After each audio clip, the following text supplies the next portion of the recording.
Hello everyone, and peace of Christ all of you. Please invite your friends and let us have some good time together. A very easy way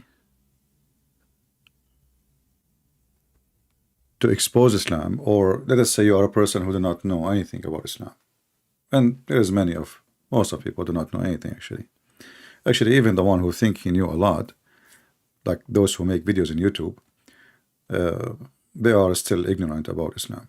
But we will share with you a very easy way to expose Islam to be stupid, and we will open our Skype in case any Muhammadan he want to prove us wrong. All of us, we knew that the Quran full of fairy tale stories, and Muhammad, as the Quran described him, the Arab called him an ear. He is an ear. What does that mean? He's a person, anything he hear it, he added to the Quran. He's an ear. Literally, he's an ear. And this is a perfect description of such a man. The Muslims, they call Muhammad illiterate. For me, I don't mind to call him illiterate, because illiterate means ignorant, stupid. And the Muslims, supposedly, this is how they understand the religion. But for me, I see Muhammad illiterate, even if he knew how to read, how to write. If we go in the Quran, in chapter 9, verse number 61, you will see the Quran saying that the Arab, they call Muhammad, he is an ear. This is in their book. Muhammad, he could not respond except saying, well, okay, yeah, will he listen to what is best for you? So imagine people accusing you that you are a person who copies stories, stupid stories, and you agree with them. And instead of saying to them, no, you are wrong, this is what my God told me. But look what he did. He just confessed that he is making up Quran. Did you notice what he did? He just confessed that he is a liar. He is, because if you go and read the interpretation, you will see they are accusing him. There's a book, it's called Asbab al-Nuzul, which means the reason for the verses to come. He hear a story, he put it in the Quran. Muhammad now claiming to be a prophet from God, and he is receiving revelation from God. So what does stupid he do? He say, yes, I am an ear, and yeah, I give you the best of the news. So he admitted he is receiving news from people, not from God, claiming that this is for your benefit. He listened to what? This is Allah saying. Allah is now the lawyer for Muhammad. Among them are men who hurt the Prophet. Okay, how? So you can tell now this is an insult. This is not somebody praising him for being good. This is an insult meant to expose that he is just a liar. He's still, he hears stories from people. That's why the Quran have tons of verses saying, well, you are just reciting for us the stories which we heard before. Those are nothing but the fabulous of the previous generation. And so Muhammad, he agreed with that. He agreed, yes, you know what? Yeah, I copy stories, but what's wrong with that? But they are saying to him, this is nothing but fairy tales. We heard them long before you, Muhammad. If we go in the Quran right now and we search for the word fairy tales, or the word asatir in Arabic, chapter 6 verse number 25, chapter 8 verse number 31, chapter 16 verse 24, 23 83, 25 5, 27 68. I mean, it's in this. So the second we recite for them Quran, what they say, this is nothing but fairy tales of the ancient. Read it. The second Muhammad, he recite the Quran. You know how many times you heard the Muhammadan saying the Arab were amazed? And by the way, you notice that our number dropped because we just moved the the broadcast channel to this channel. I mean, I don't know. People, we told them in title, we are moving to different channel. We put even the image, the thumb of Arabian Prophet account. We put the link. Still, people do not know how to find me. And we have Patreon, www.patreon.com/Christian Prince. Still, people do not know how to find me. Anyway, this is why I say stupidity is amazing. So when our verses, which mean the Quran, are recited to him,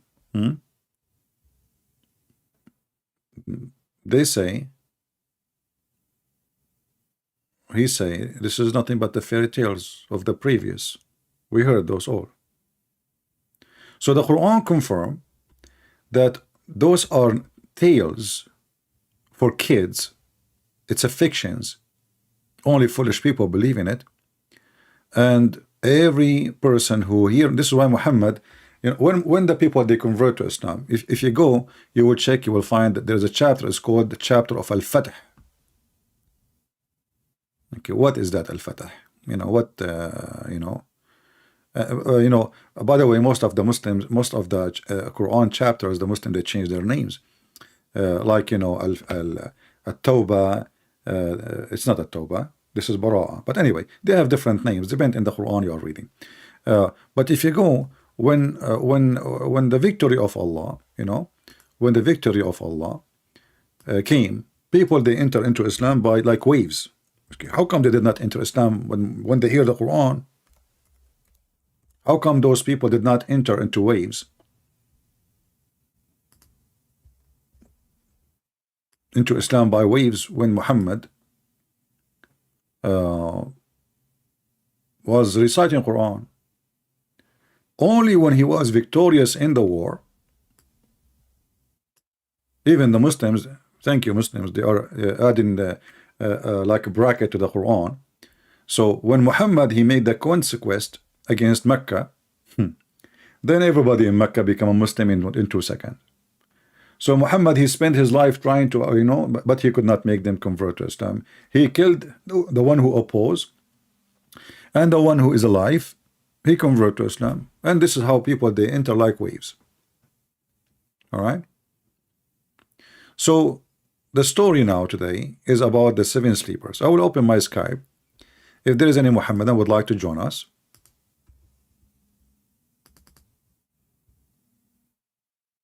feel free. Actually, I just saw a video before I go live, and a kid, you know, American kid, making a video about why Islam is true religion. So I told him, call me. I mean, just stupid. I feel sorry for him. Stupidity is amazing.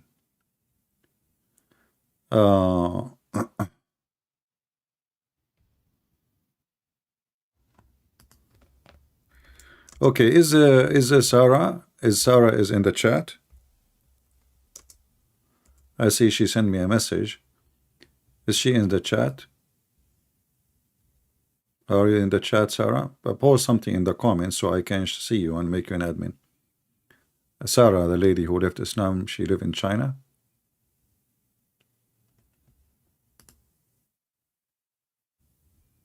Just make a comment so I can see your text, please. All right. Thank you.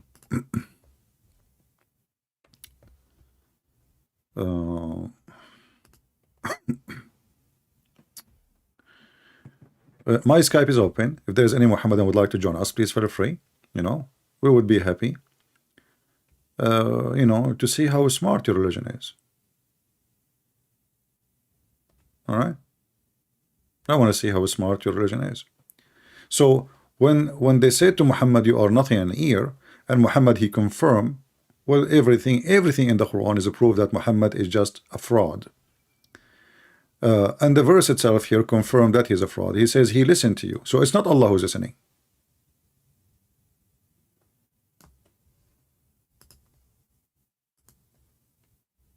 Do you understand, guys, what my point is? Who is the one is supposedly now talking? Is it Allah? What is the accusation? The accusation that he is adding stories he hear to the Quran. So how Muhammad responds saying Allah told him to tell them? Yes, he listened. to what is best for you. So this is not Allah is the one is listening and he is the one responding. So he confirmed that what he add in the Quran is made by him. Let us go and read the interpretation. Maybe Christian Prince he got it wrong. Maybe, you know, this is not what it's meant. You know, maybe they are not saying that you are copying stories and you are taking stories from people before you and you put it in the Quran. Let us see. So chapter 9 verse number 61. And now the Muslim, they will say it doesn't say that CP. You know, I mean, we show them in the screen, we show them their translation, we show them their interpretation, we show them all the garbage they have, and then they say it doesn't say that CP. I mean, can you believe how far the madness of this religion?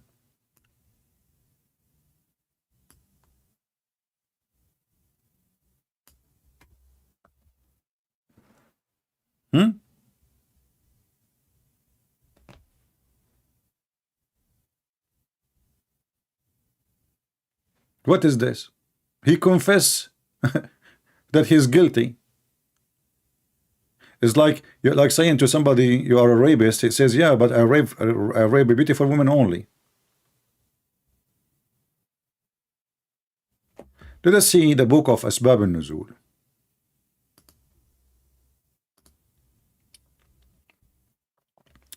And from those who vex the Prophet and say he is only a hearer, chapter 9 verse number 61, 62.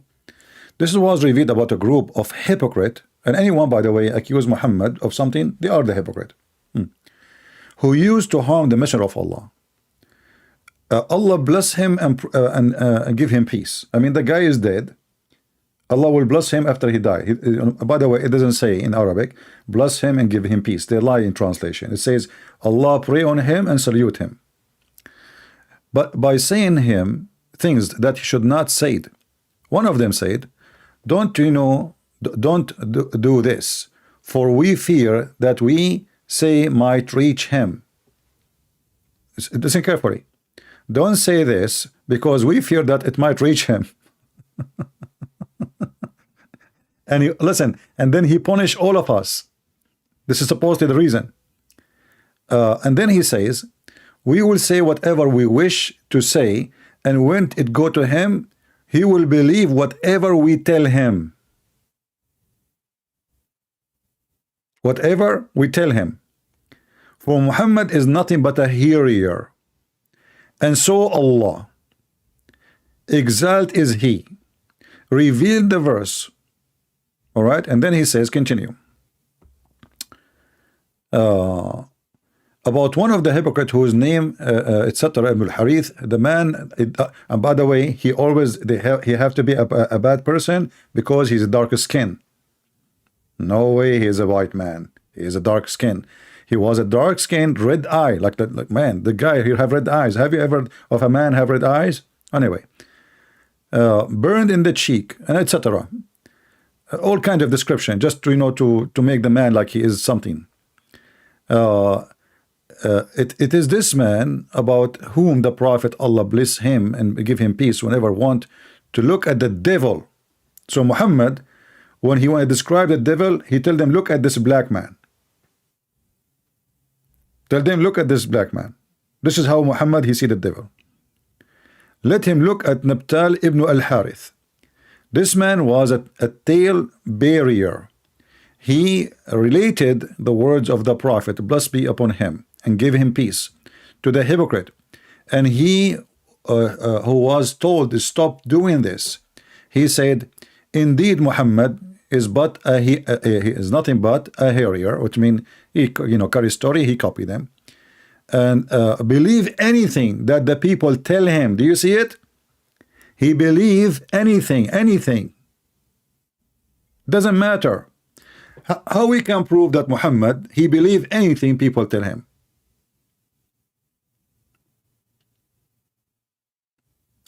Do you remember the story of a Jassasa? If we ask the Muslims where Muhammad he got the story of the Antichrist, hey Muslims, Where Muhammad he got the story of the Antichrist? Is it in the Quran?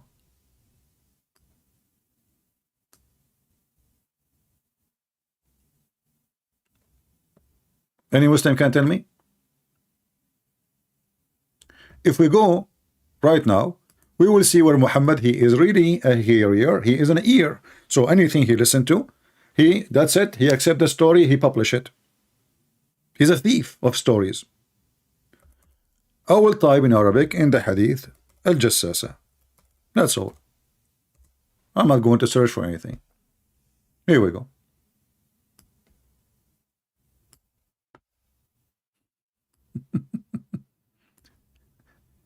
A guy, he sat with Muhammad. He claimed that he was with a bunch of men in the sea.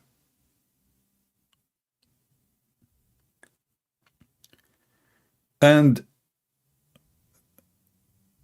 in 30 days, they were in the sea and they lost. We will not show you a da'if hadith. We will show you the strong one. Like, you see, this is strong hadith. Sahih. So, this man, he came to Muhammad. He told him a story. Muhammad, he copied the story. And now the story is part of Islam.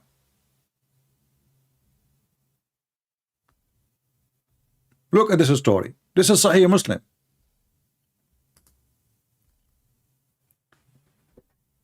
Narrated to me from the hadith from the Messenger of Allah, etc., etc., etc., and then, you know, blah blah blah blah blah. But let me read, you know, go to where the story starts really.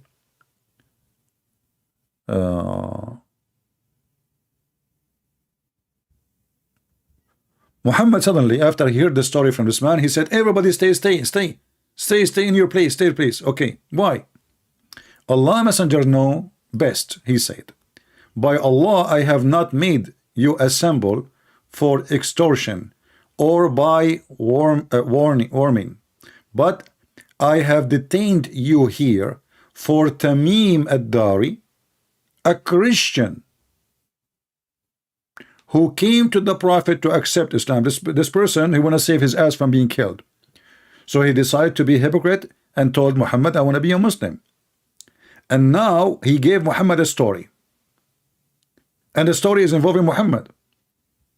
He told me anything which agree with what I was telling you. About what? About him being a prophet. About the Dajjal. That's him. He narrated to me that he had sailed in a ship along 30 men from Bani etc. And then he been tossed by the waves and for, you know, in the ocean for a month. And then the waves took them to near an island, and the ocean stopped them there by the sunset. And there they found a beast. Her name is a Jassasa. She is a woman. You cannot notice which her face, which her ass, because she is covered by hair, totally like a bear. And the story go on and go on. So Muhammad, he took the story from this guy, and according to the story, a Dajjal was exist in the time of Muhammad. A Jassasa told them, this beast, go to the monastery. There's a monastery. A Dajjal, he lived in a monastery, and he was chained by a chain from his legs and his hands, and he was flying in the air. Read carefully.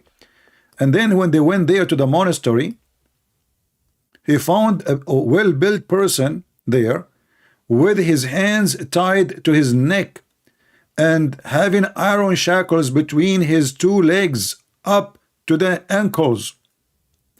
We said, we upon thee, who are you? And he said, you would soon come to know about me, but tell me, who are you? That this Dajjal, who is supposedly going to claim to be the Christ, who can tell you what you hide according to Muhammad. You do not know who those guys. You do not know. According to Muhammad, this guy, he can tell you even the unseen. We said we are people from Arabia, and it's, I mean, you can read the story. And at Dajjal, he asked him if Muhammad became a prophet or not. So Muhammad, he took the story, he put it, he published it. Every Muslim now believe it. He did not check the guy. Do you have witnesses? Where is the 30 men who was with you? Do you have one witness? Just because the guy, he said that the Dajjal asked about you, Muhammad. Muhammad, he accept the story, and the story is a true story. And the funny is,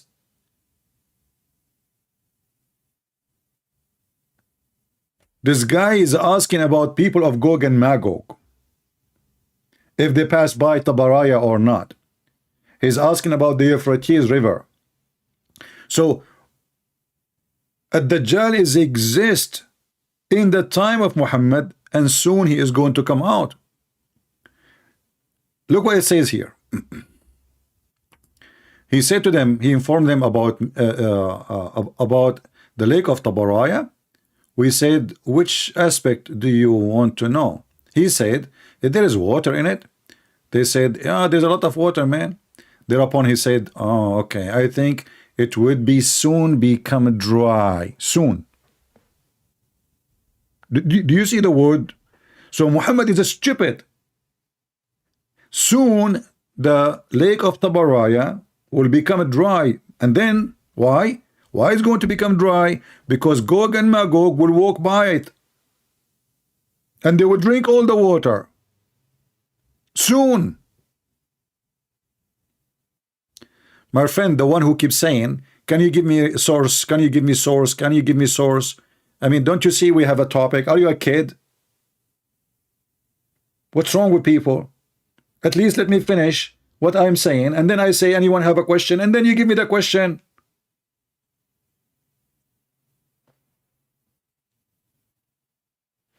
Use your brain for a second. I'm reading in the screen. Do you think I'm going to look at the chat even?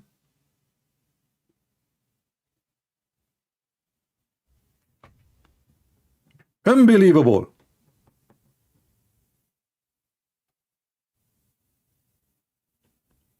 So he said, inform me about the lake of Tabaraya. We said, okay, what do you want to know? Does it have water? Yes, it have water. Soon is going to be dry. He again said, inform me about the spring of Zakar. They said, which aspect you want to know? He said, the chain person, if there is water in it. Look, there is connection between the water and Gog and Magog and Muhammad, you know, at the end of the time. It does irrigate the land. We said, yes, there's a lot of water in the Zakar. This, what the heck? And then he said, inform me about an illiterate prophet. What has he done? We said, he has came out of Mecca and he has settled in Yathrib, in Medina. He said, do the Arab fight against him? We said, yes, and he deal with, like, you know, did he deal with them? He says, yeah, they overcome with him. Thereupon he said to us, this really actually happened? They become Muslims, all of them? They said, yes. Then he said, thereupon he says, if so, that is better for them. Imagine that the guy, his name is Dajjal, which means the liar, is advising people to follow Muhammad.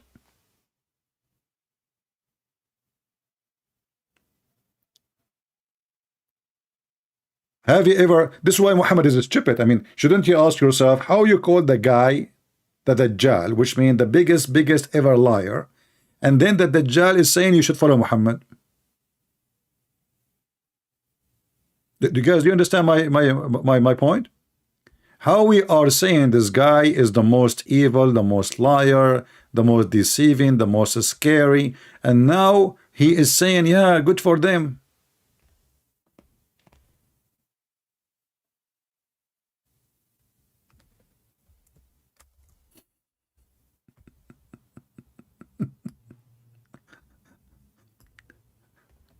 Imagine I say Joe Biden is the most evil idiot man, and then I say to you, oh, you're following him? Good for them, good for them. But what the heck?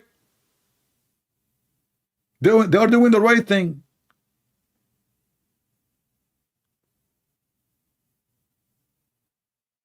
The Dajjal himself is advising people to follow Muhammad. That is telling you who's Muhammad then.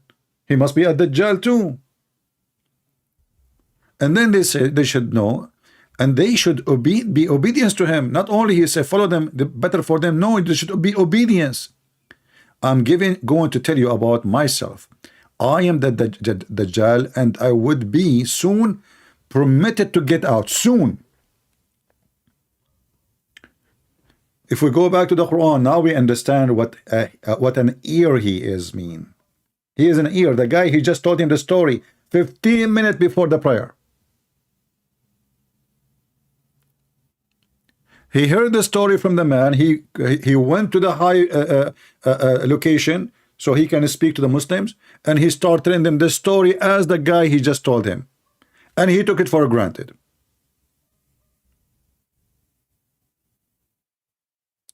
And soon the Dajjal, he would get out. How soon? Soon. The same as the chapter of Al-Qamar where it says the moon is split asunder and the judgment day is near. Actually, it doesn't say near. It says دانت الساعة وانشق القمر, which is a poetry taken from Imru al-Qais. Exactly as it is. He put it in the Quran. Imru al-Qais, he saw a beautiful woman, he liked her. So he say, when she come in the night, she is like the sky is split and the moon come cleft asunder with the light. Muhammad took the poetry and he put it as it is in the Quran. And this is additional proof that Muhammad is a fraud. If we go and the Muslim, they delete it just to fight, you know, the proof.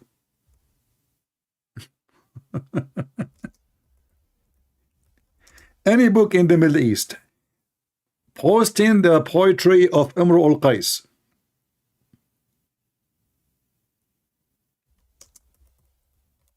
it's forbidden to be sold. Forbidden totally. This is the poetry of Imru al-Qais. Beautiful poetry.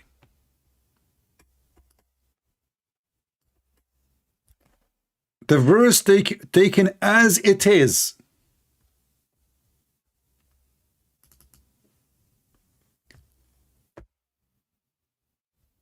Muhammad, he changed only one word. Instead of danat, he added qtarabat, which is danat is way more strong. You can compare it with the Quran. And then he took the second part. ناعس الطرف بعينيه حور فرماني فتعاطف عقر فتركني كهشيم المنطق. I mean, the whole poetry become a Quran.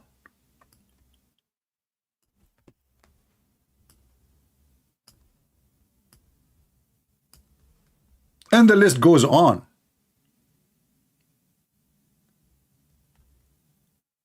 If we go right now, let me open the Quran so we can compare and we can laugh.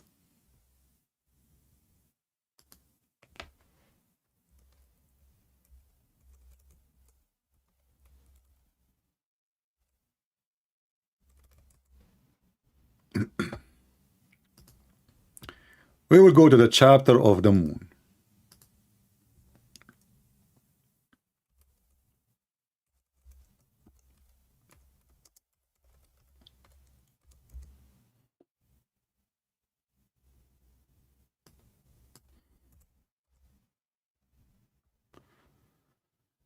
Let us read it and laugh together.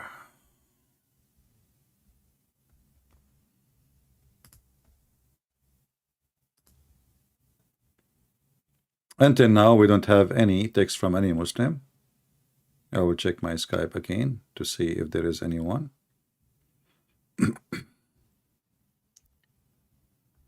Where is the Qamar?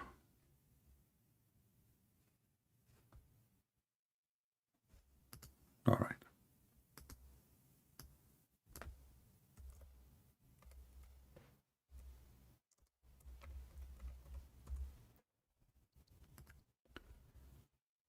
Compare. Let me take a screenshot. I need to find a better program can display the like, you know, the text as it is without, you know, like when you open it in the computer, it have like a big frame which would not allow me to show. Let us see how we can do that.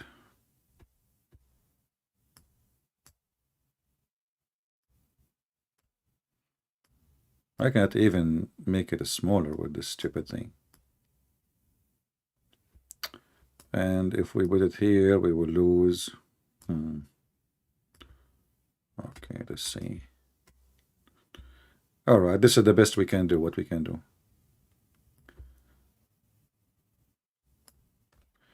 Compare between the image you see in the top and this line here. Let me line it up for you again. I will change the color, make it a blue.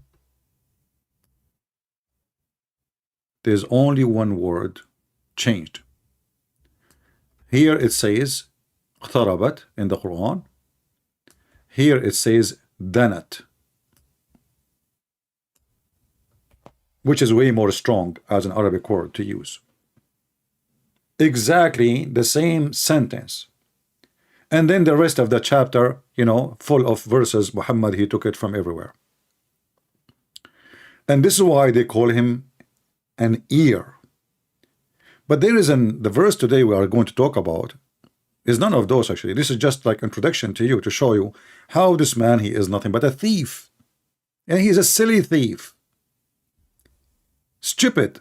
This is why they keep saying to him, we heard this before, we know that before. The Quran is not a poetry. The Arabic poetry is way, you know, it's very strong.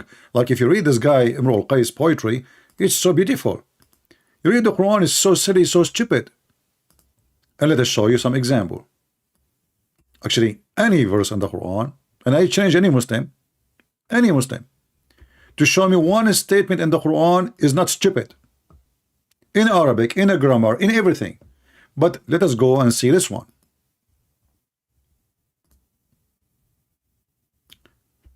They ask Muhammad, how many are they, the 7 sleepers? I mean, they just told you the 7 sleepers, you idiot. Why Muhammad don't dare to say there are 7? Anyone can help us think about it? Why? They told him how many there are, the 7 sleepers.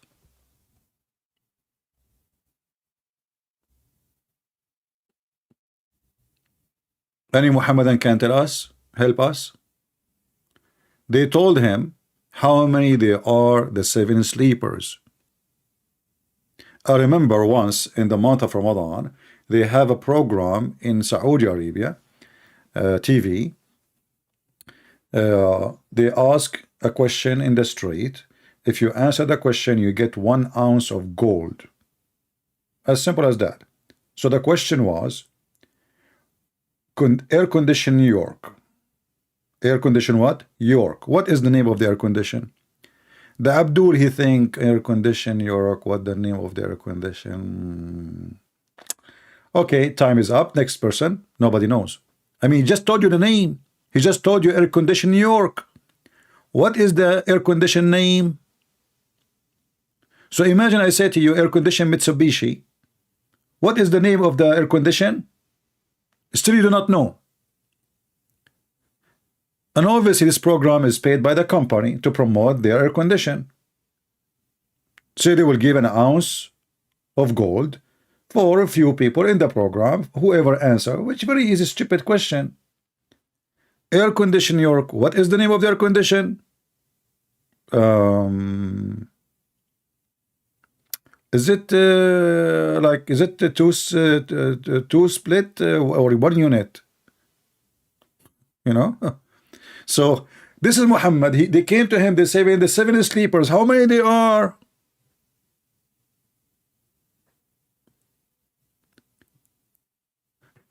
Muhammad here, he is being smarter.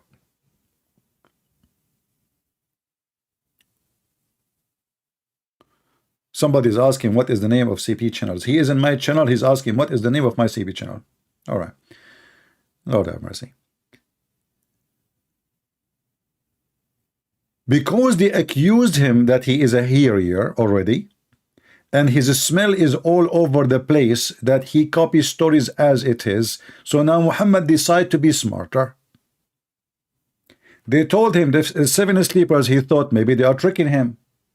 Maybe they are not 7. So what he do? Read carefully.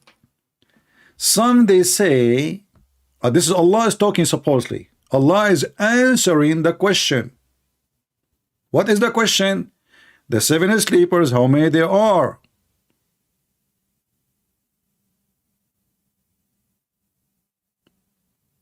The 7 sleeper, how many there are? And Muhammad now is afraid to answer based on what he knew, because they will get him busted. And remember, they accuse him already that he is an earring. He's an ear. The guy, whatever he hear, he put it. So now to avoid the embarrassment, he come with a solution which is going to expose him more. Some they say, actually, if you read the Arabic, by the way, you will see how stupid the Quran. سيقولون ثلاثة. What do you mean? Say, they will say 3. They did not say. They will say. What do you mean? They will say. They will say 3, and their dog is number 4. Translation says some say that, no. They will say. See, this is anyone who speak Arabic. The first letter here, sin. This is the scene of al-mustaqbal, which mean so for something will happen in the future. So Muhammad is preparing himself for the poo-poo. If he give them the number, they will say, oh, they are 3, and their dog is number 4. Oh, they are 4, and their dog is number 5. So read with me carefully how Muhammad he try. Let us see if we change the translator. Hold on. What will happen? This is Hilali, Muhammad Hilali, and Muhammad Khan. Let us see another idiot. Which one? Khattab.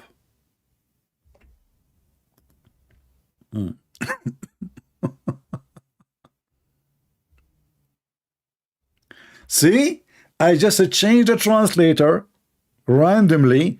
Do you see the translation here? Some will say, not some say. There's a huge difference. Some will say. So Muhammad preparing himself for the outcome of the number he will give, because they will say they are 3 and their dog is number 4. Others, they will say, oh, they are 4 and their dog is number 5. But look at this stupid chapter which is coming from God. So some will say they are 3 and their dog was the 4th, and this is a mistake in Arabic, horrible mistake. Even in English, you don't say and the dog is number 4.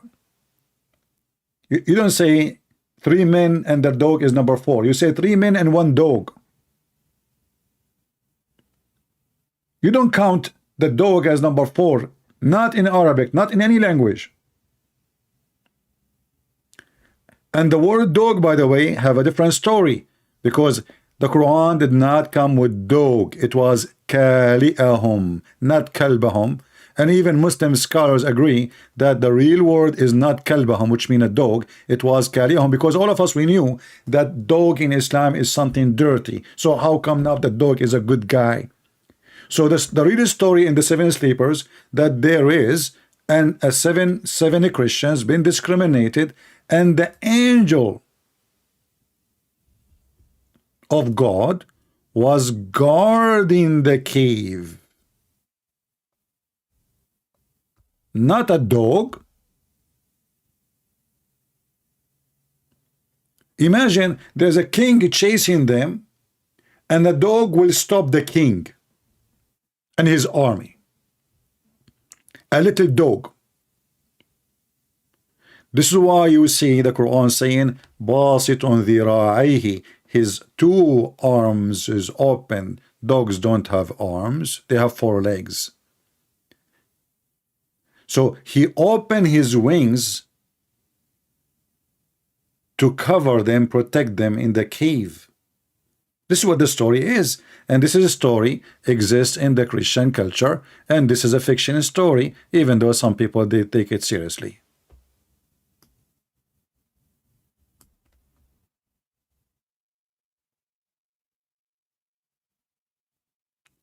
So Mr. Muhammad, the hearer, he took the story, he messed up the story. There's no dog, there's an angel. And this is a story very well known, very famous in the Middle East. Even there is an area where people used to go and do what is called the pilgrimage, you know, to the cave. This is how naive people, they believe in anything. This is a story written by a Christian man about, you know, like don't worry, be happy. Today you are discriminated, tomorrow things will be better. This is not a real story. Muhammad, he took it, he put it in the Quran. And then the story changed from 7 sleepers and their angels to nobody knows how many and their dog. And this is the Muslim drawing.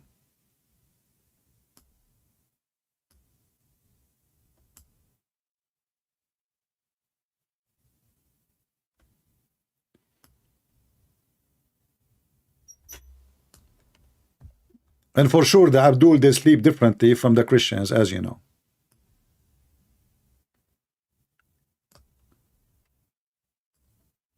And you know, the funny is that all the miracles, which is amazing miracle, they happen only with the Christians. I mean, why there is no one miracle even with the companion of Muhammad?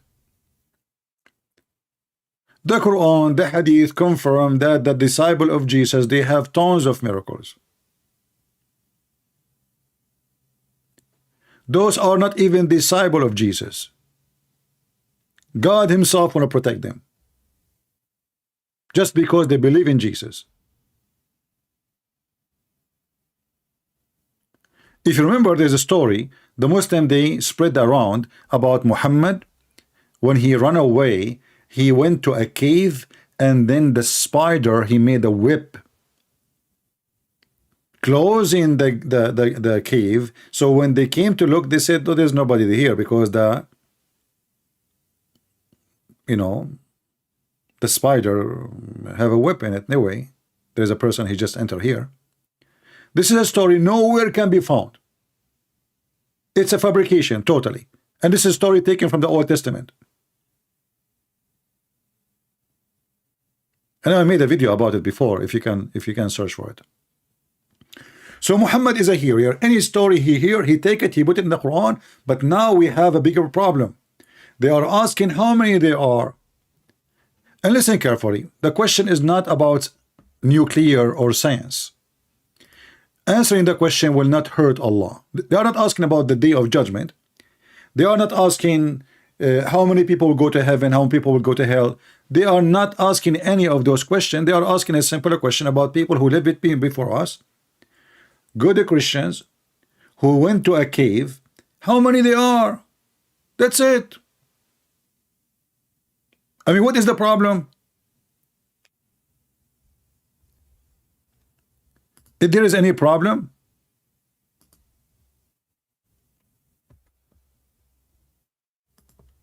I don't see any problem. A Muslim texted me, he said he want to debate about the Quran is preserved.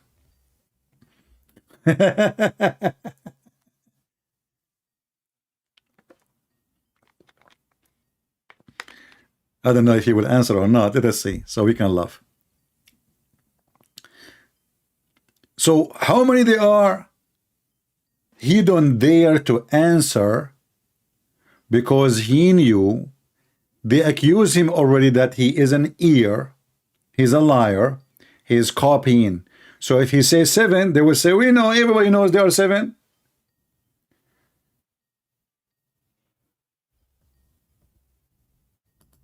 Everybody knows there are 7.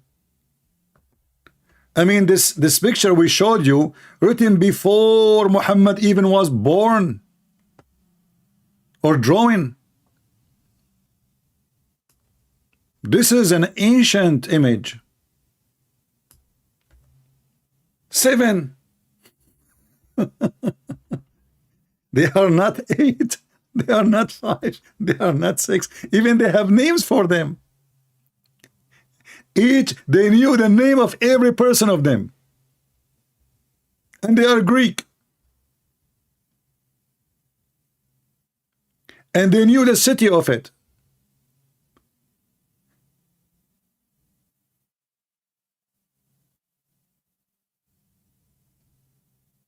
So Muhammad was scared to be exposed by an answer he gave, because he have already many experience being busted.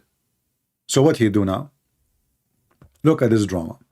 Some they say they are 3 and their dog is number 4, and others they say they are 5 and their dog number 6. There's nobody said any of this. Only guessing blindly. They are guessing blindly.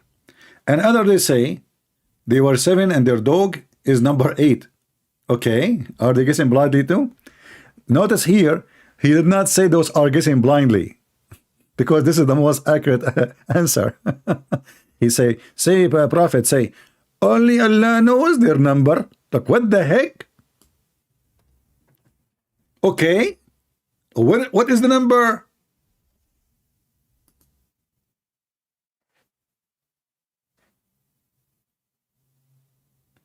Yeah, actually, I saw a video of a person asking a Kurdish guy, speaking to Lili Dawa, sister Lili Dawa, and he said to her, okay, how come the Quran could not, Allah could not answer a simple question about the 7th sleeper? What Ali Dawa said to him? Brothers and sisters, Allah, he don't have to say everything. Why we need to answer everything? Allah don't want to tell you the numbers. Look at this. So why you make even a verse about it? This is God. God who created the whole universe is telling us. Some they say, I mean, this is not even a 5 years old girl speaking to her friends about how many cats under the bed. This is not even a speech of an adult. Is that how adult they speak? So when they asked Lili Dawa how many they are, brothers and sisters, why we expect the Quran to answer everything? We have to accept. Allah don't want to tell us the numbers. So what the problem? So what the point? Okay, I did read this story now. What is the point? And not only that, look the stupidity. It says Allah knows best their number only. What? Okay. And actually the translation is false, by the way. It says قل ربي أعلم بعدتهم ما يعلمهم إلا قليل. Allah knows their number, and if you only know number, so what the problem? The people knows already. What is the number? Only few people know their numbers as well. So what is the number?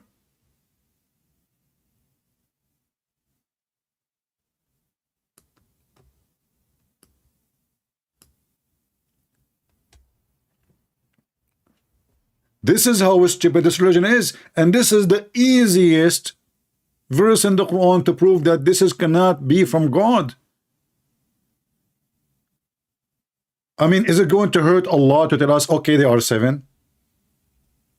But because Muhammad already been accused that he is an ear, he take anything he hear, he put it in the Quran.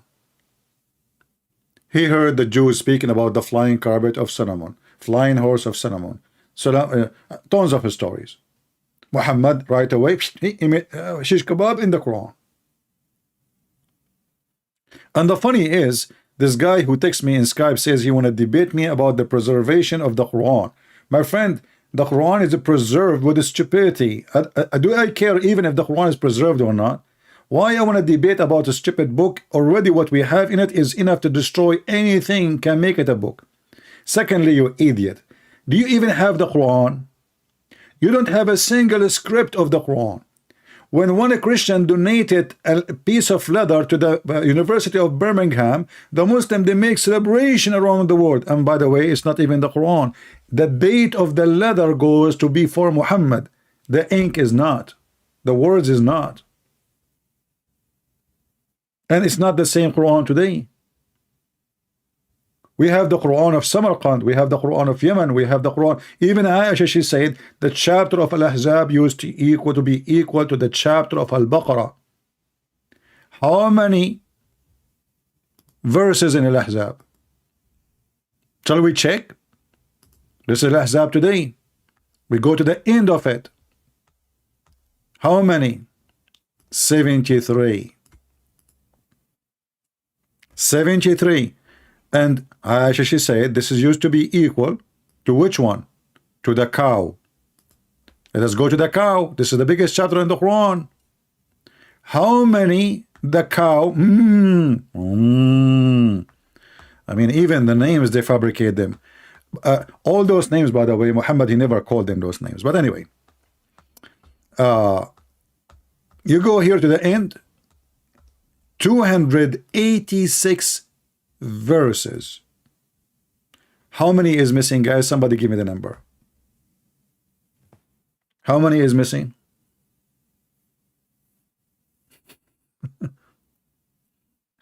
What is missing is almost in the size of the Quran.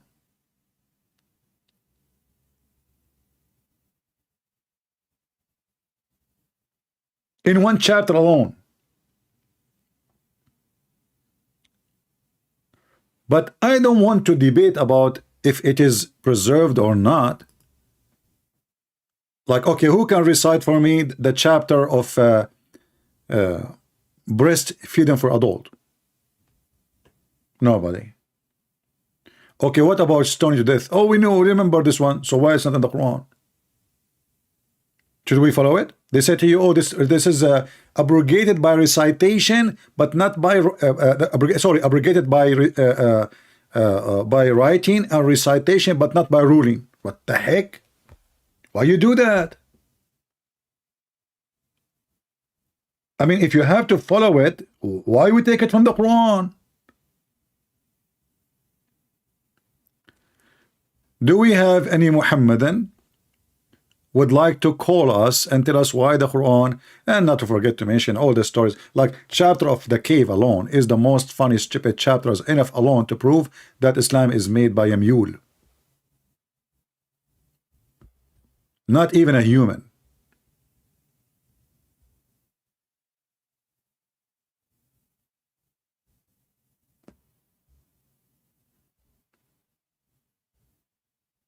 Now, I will go to the question, the guy who was repeating all over, CP, can you give me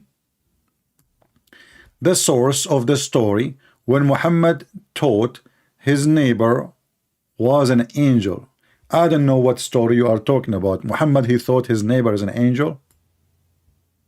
Where you get this from? I don't remember such a story. Maybe you are misunderstanding. Muhammad, he claimed that the angel came to him in the look of not his neighbor, his boyfriend, Dihya al-Kalbi.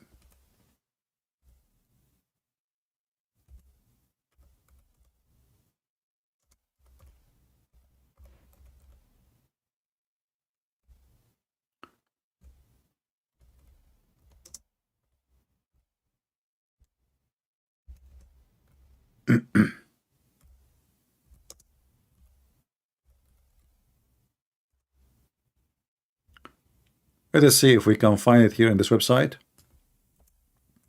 And this is additional proof that Muhammad is nothing but a fraud. I mean, the angel, he took the look of the boyfriend of Muhammad, who is supposedly the most handsome guy, in town.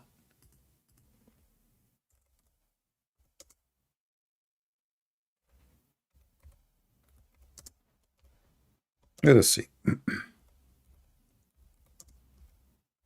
So now we have two Dihya al-Kalbi in the town. Two of them.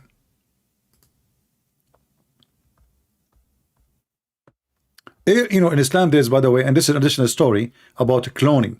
Jesus being a clone. Jibril being cloned by the Shaitan. Jibril, he cloned Dihya al-Kalbi. Everybody clone everybody. Jesus himself being cloned by one of his disciples. Do you see how cloning works in Islam?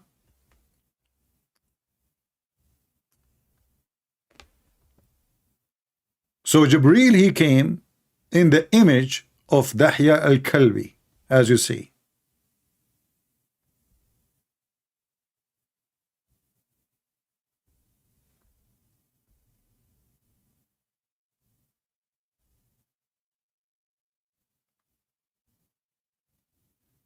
And by the way, Muhammad, he described Jesus how he looked like. I don't know if you can read with me and laugh. So Jesus, He was a well-built person with the curly hair.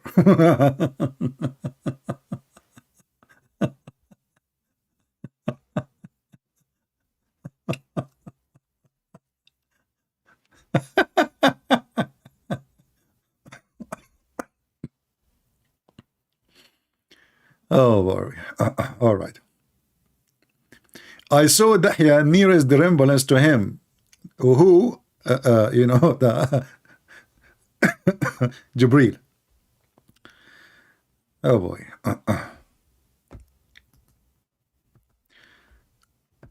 Stupidity is amazing, what we can say.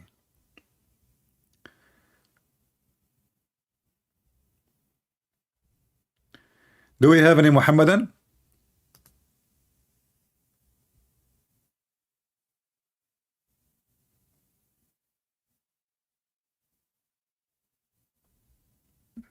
Anyone? Any brave Muhammadan would like to make a statement about what we said?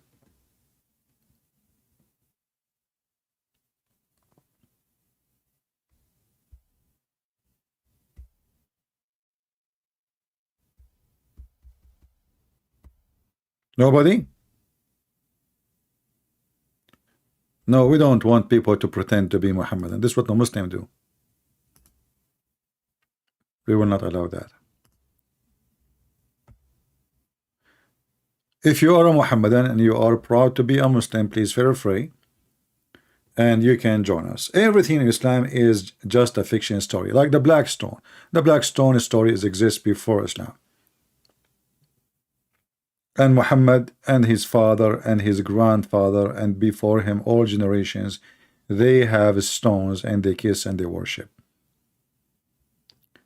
The major migration of idols happened to Mecca when the Christians took over Jerusalem, and then when Constantine, the King Constantine, he went to Jerusalem, he found in the side of Jerusalem, not in Jerusalem,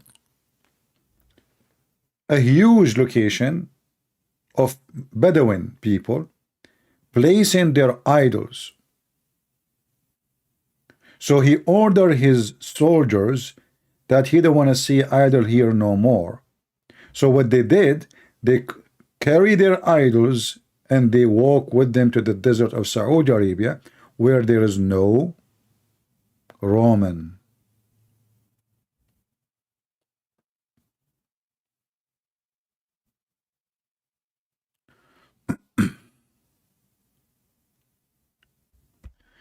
Do we have any Muhammadan?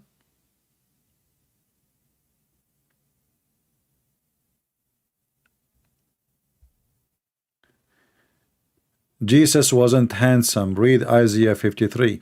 Well, no, Isaiah 53 is not about Jesus being handsome or not. It's about people will not like him. He will not be pleasant to them. That's why they want to crucify him. You people read the text wrongly. This is a book of God. This is not about somebody look good or not.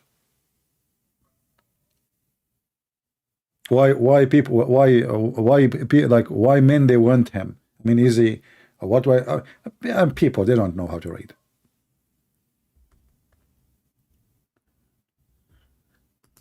Can you explain? Muslim wanted to know if Muhammad was sent after his death or he will be resurrected.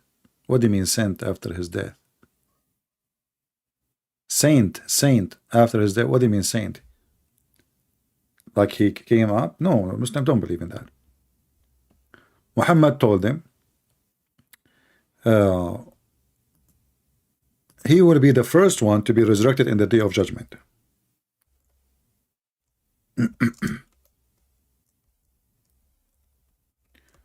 Let me find the reference. And the story Muhammad actually he mentioned is very stupid.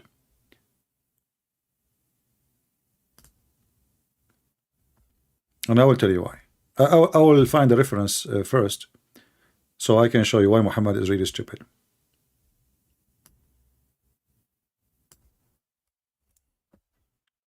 Muhammad is a very they have a low IQ, and this is why after any story he's saying, after reading it for 2 seconds, you will see how stupid. So, guys, read with me carefully. Anyone notice what is the mistake here? Let us see who of you is really, he have a very good observation and he is deep in thinking. The Prophet said, the people will fall unconscious on the day of resurrection, and suddenly I will see Moses. Okay, let us show you another. This is not the whole. This is not the whole hadith. Hold on. Sometimes the Muslim they cut off the whole story. This is not the whole story. Hold on.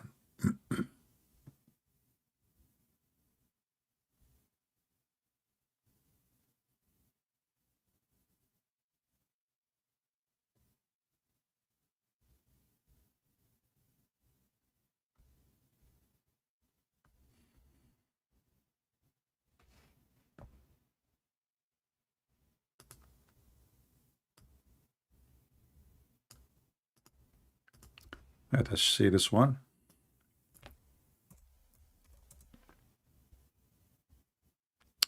I shall be the preeminent among the descendant of Adam, the first from whom the earth will be cleft open, the first intercessor.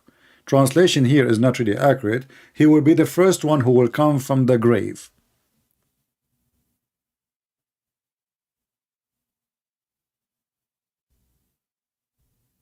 As you see, the first one who will come out from the grave. Do you see it? But Muhammad, because he cannot keep his mouth shut, in different hadith he said that he will be the first one who come out of the grave, and he will see Moses holding something, holding the throne of Allah. So how you will be the first one who is coming out from the grave, but Moses is there before you?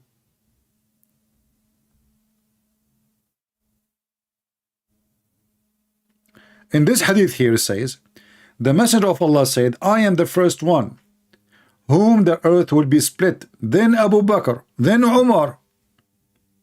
It's not even Moses, it's not even Isa, it's not even Abraham, is Umar and Abu Bakr.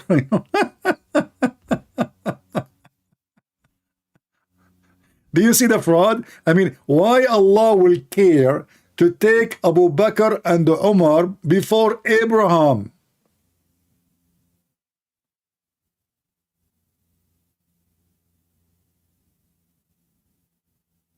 Any Muslim can tell me? Is Abu Bakr and Umar more important than Abraham, Isa, Moses, Aaron, Isaiah, Abu Bakr and Muhammad is giving gift, like, okay, I mean, it's good to give a promises in heaven, brother, I will give you endless penis. What do you want more? Every Abdul at that time looking at his, like, what the heck is it going to be endless? This one will be endless, will it grow? Is that fertilizer thing? So Muhammad, he will be the first one to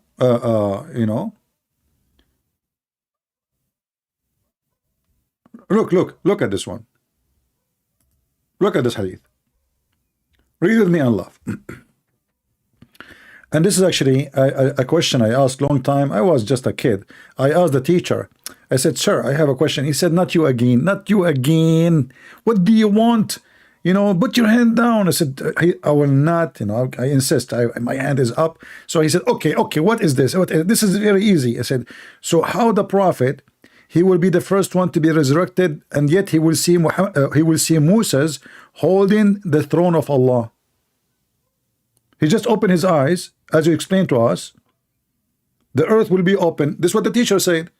The earth will be open. The Prophet, he opened his eyes. Right away, he saw Moses holding the throne of Allah. So how he is the first one is going to be resurrected, yet Moses is there alive.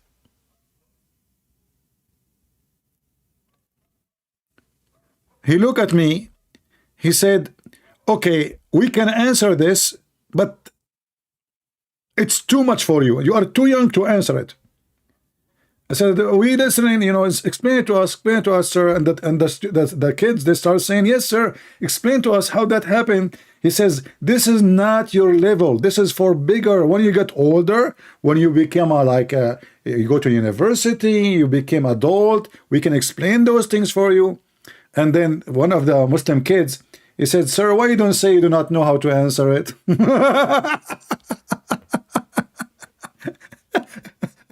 The Muslim teacher, he have his umbrella, honest to God. He have the old umbrella, you know, like those one with the stick. You know, he took the umbrella and he hit him. He said, I know the answer. You stupid idiot. You take the side with this Christian guy trying to fool you. This is very easy to answer. But you should see his face. He was blonde, his face red. You know, he's getting so angry. Saliva is coming out like a dog, and yet he cannot answer. How Musa is there, yet Muhammad is the first one to be resurrected. And then that kid, who the teacher that beat him, he brought his father the second day. I mean, this story became a drama. The father, he came because he hit him, you know, he hit him in his head, and he injured him with the tip of the umbrella. So the father second day came. He said all what he asked him for, he is not insulting, he's asking a question. You know, he said, why, if you don't know how to answer, just say I do not know how to answer. He can refute him and say, okay, this is the answer. And then the father, you know, he said to them, this is what the kid, he told me, because they brought the kid as a witness for what happened. So the kid is there, the father is there, the principal, and the teacher. So he said, okay, well, this is what happened yesterday. Ask the question you asked to the teacher. So the kid, he repeat again what happened. And then they called for me because I'm the one who asked the question. So I came and I said, what the principal, he said, what was your question? I said, sir, I said, how come Musa is there if the prophet, because the teacher explained to us that the prophet, the first one will come from the grave, even when before even stand, he opened his eyes and he saw Musa holding the chair. So my question was, how come Musa is there if he is the prophet, if the first one to be resurrected? So he said, okay, this is what you said. I said, yeah. And the teacher agreed. And then he said to the second one, okay, you now tell us what was your complaint.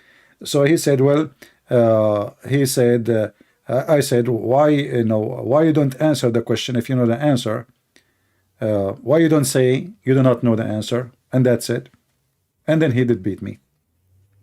So the father, he said to the teacher, okay, well, let us see if this teacher, he knew the answer or not. What about you? Answer us now. They are kids. You said to them, they are kids, and you cannot answer them because they will not understand. Well, we are adult. Give us the answer, prove that you have an answer. A moment of silence.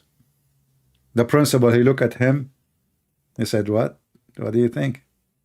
He said, these things is from the unseen. We do not know.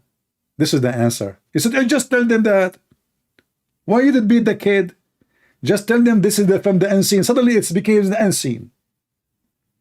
It is the unseen. It's from Allah knowledge. That's it.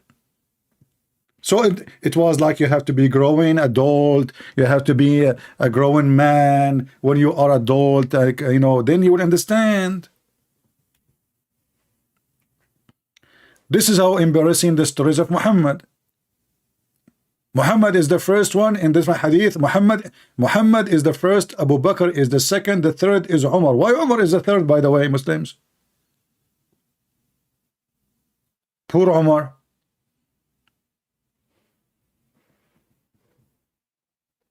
This is remind me when Egypt won the basketball game in the third. I think it was Egypt. You know, they have a military game for basketball, and tens of thousands went in the street celebrating that Egypt is number 3 in the champion of basketball, in the world champion, army champion. But there's only 3 teams. So what Egypt will do will be number 4. They are dancing in the street. Allahu Akbar.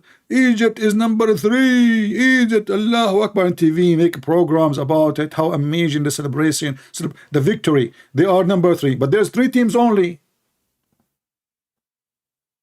Only 3 teams.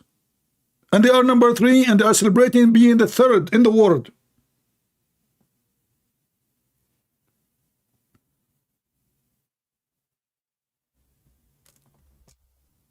Madness.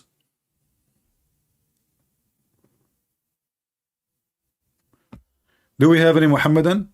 He want to be the 3rd in the world?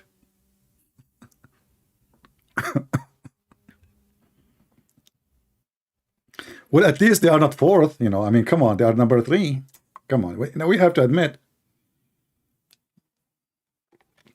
you know, anything in football, they involve religion with it, and when they lose, they don't blame Allah. Like, I mean, okay, you know, inna lillahi wa inna ilayhi laraji'un. The Quran says that all disaster happen because of Allah. So why you worship Allah? Why Allah wanna make a disaster for people who took Hagia Sophia? I mean, you just added a big mosque, which is a big, huge church. Why Allah wanna reward you like this? And by the way, one of you asked me, he said, the vision you saw before about an earthquake in Turkey, it happened. I said, no, it did not yet. I believe it did not. The vision I saw, it was way more massive, scary. I saw the earth moving like waves of ocean. Honest to God. I saw people laying down dead, screaming. I mean, something very horrible. So this is not the one I saw. And I hope it's not going to happen. But this is what I saw. The one I saw, the earthquake I saw in Turkey, it is the most scary thing. Towns, cities become dust.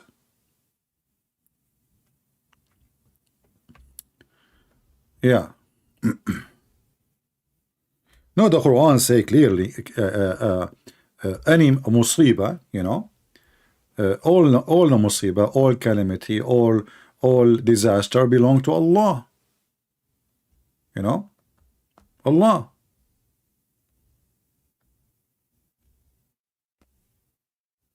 You see, all of those verses, and the Quran actually make it clear that when a disaster happened to you because of what your hands did. So why Allah is upset from the Muslims? Read it. And if we had not sent to the people of Mecca, this, by the way, doesn't say, all of this is, the bracket is false. Okay. Case calamity should size them. I mean, what kind of translation this guy is using? Google something? Let us use another idiot. You know, actually, I find it very funny that Yasser Kadhi, he said that Yusuf Ali don't speak Arabic.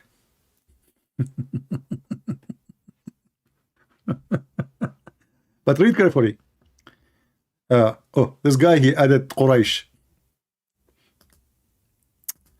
Let us see a different one. The Muslim, they keep saying the Quran is for every time, but then they say this is for Quraysh.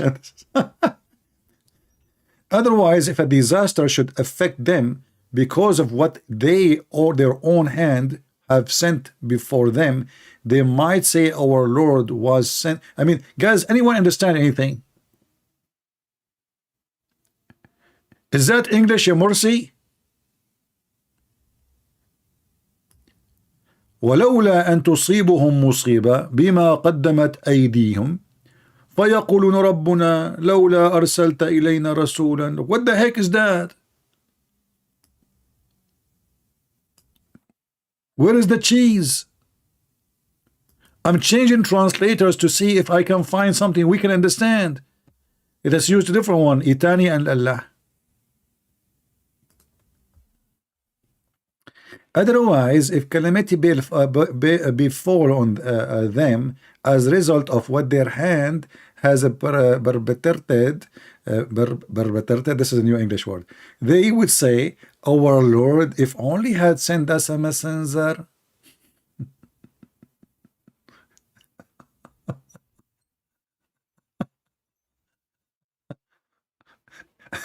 And this is Quran. Oh boy. Oh. And look, in Arabic here it says, وَلَكِنَّا أَنشَأْنَا قُرُونًا فَتَطَاوَلَ عَلَيْهُم. So look, the Muslim translate, and we establish generation. In Arabic it says قُرُونًا. قُرُونًا, you cannot say this is about a century. أَنشَأْنَا قُرُونًا. How that can be century? أَنشَأْنَا.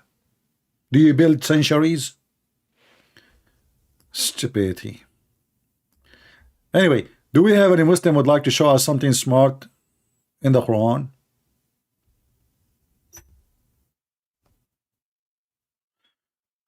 I don't know why, but since I've been watching your videos, I try to challenge sheikhs.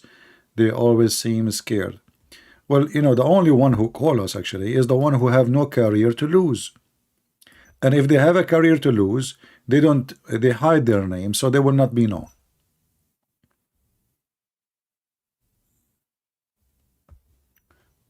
Do we have any Muhammadan would like to say anything?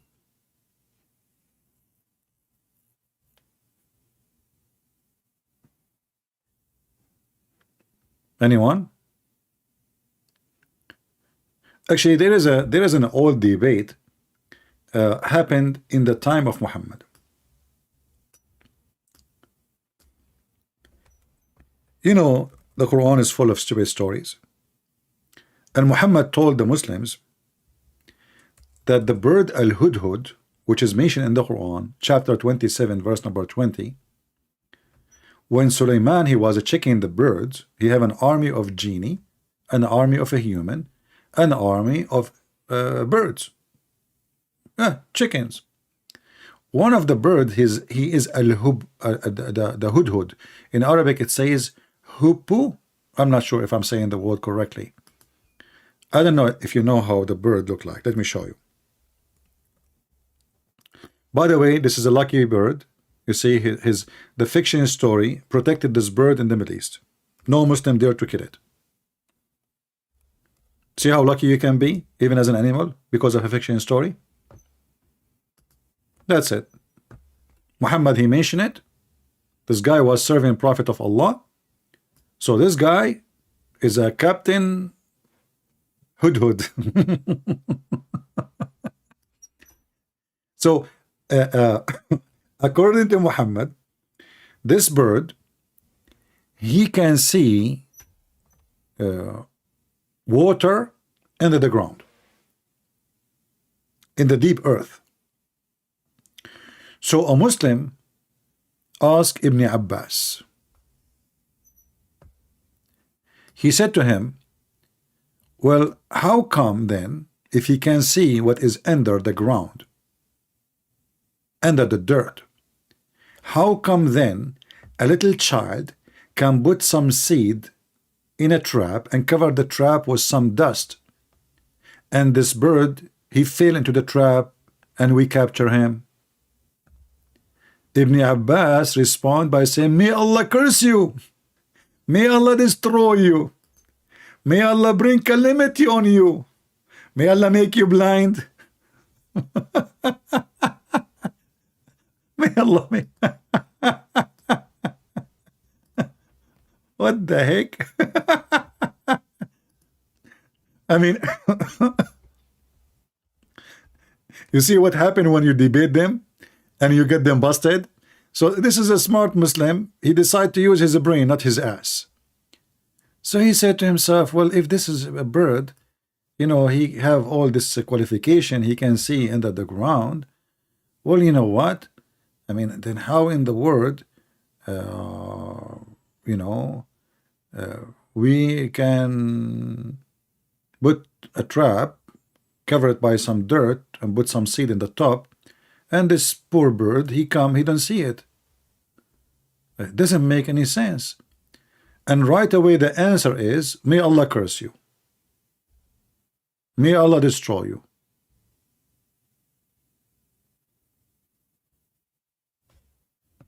And actually you find that in Ibn Kathir, the story.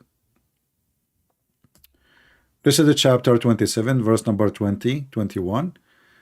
Mujahid said, and etc. Blah blah blah blah blah blah blah blah blah blah blah blah. It says here, Ibn Abbas, that the Hub was an expert who used to show Solomon where the water was if he was out in the open land and needed water. The Huppu would look for the water for him in various strata of the earth, just as a man look at things on the surface of the earth. He would know just how far below the surface the water was. This guy, he have a GPS laser, he have a sensor, he can even measure how many meter under the ground you can find water. All right. So when the Hub showed him where the water was, Suleiman would command the jinn and to dig. So the bird, he say, here, Suleiman, see it. This is Alidawa, not the bird. They have the same voice. Here, dig here. And then the genies, they dig and they find the water. Then one of the Muslim, he said to Ibn Abbas, one day, Abdullah ibn Abbas told a similar story. And among the people was a man. And by anyone, he questioned Islam, the Muslim called him Khawarij. Khawarij always present something bad. Khawarij mean the outsider, which mean the one who they are not really convinced, you know, whose name was Nafi' ibn al-Azraq, who was often used to raise objections. Read carefully. He raised objection to Ibn Abbas. He said to him, sound like a smart guy, huh? Stop, Ibn Abbas. You will be defeated in this debate now, in this argument today. Ibn Abbas right away, when he heard this guy is talking, he made poo-poo. Look, what the heck? Ibn Abbas, he said, why? Nafi, he said, you are telling me that the Huppu can see water beneath the ground, but any boy can put seed in a trap and cover the trap with dirt, and the Huppu will come and take the seed, so the boy can catch him in the trap. How Ibn Abbas, he answered, may Allah curse you, may Allah destroy you, may Allah kill you, may Allah make you blind, may Allah make you have cancer, may Allah make you have diarrhea, may Allah cut your penis, may Allah make you lose your teeth. Like, what the heck? He started cursing him, asking Allah to bring disasters on him. And then the guy, when this happened, he said, okay, I will, by Allah, I will never dispute with you anymore about anything in the Quran. Do you see it? You won. That's it. You won. The guy got scared. Oh man, they will kill me now. He could not refute him. He could not answer him about his lies and fictions. So right away they start cursing the guy, and you know, may Allah kill you, may Allah destroy you, may Allah, you know, may Allah make you blind.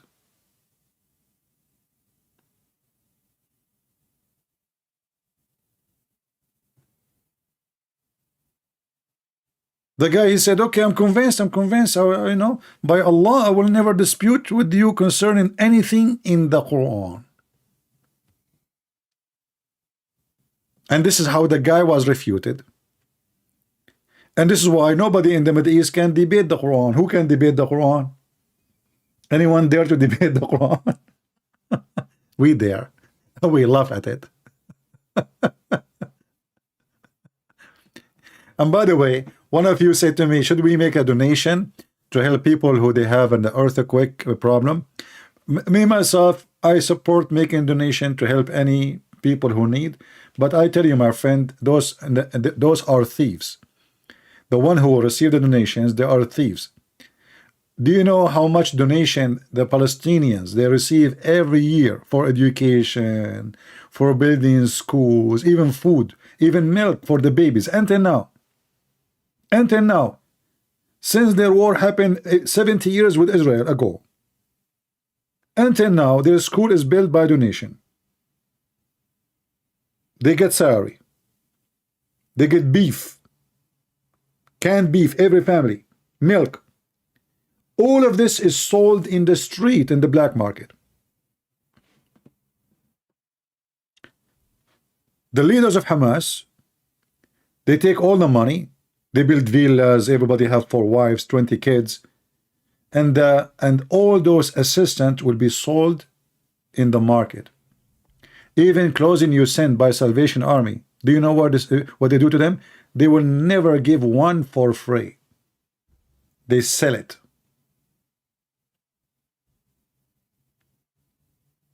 So we are talking about Turkey, and not only that, in Turkey right now there's a big problem. They are kidnapping kids, and they are even stealing dead bodies for their organs.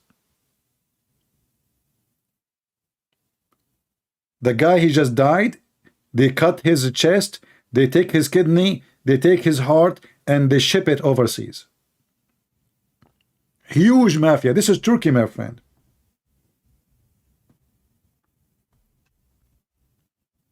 So don't waste your money, because your money will never help anyone. The real poor one who need help, he will never get any help. The rich ones, and look at the hypocrisy. All the world is sending help to Turkey, but nobody, those poor in Syria, nobody sending anything to them. Nothing. Those people, they have 10 years, 12 years war. They have nothing functioning. They have no electricity. They have nothing working. And now they have the earthquake, and nobody sent anything.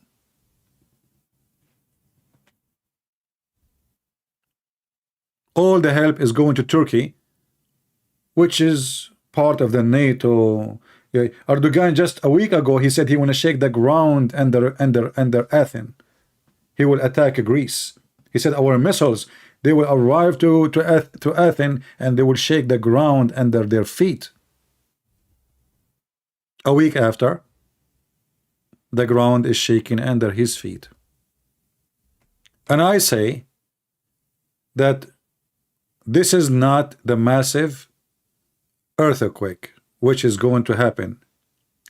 The dream I saw, and imagine, I don't want to claim to be a prophet, I am not. I saw a vision, and when many of you contact me saying what you said have come to be true, actually already there's 2 earthquakes happen. I said for the first one, no, this is not the one, and this one is not the one yet. The one I saw is extremely scary. So I say that Turkey is going to face a very, very bad time. A massive destruction might destroy the whole country forever, which means the country will collapse.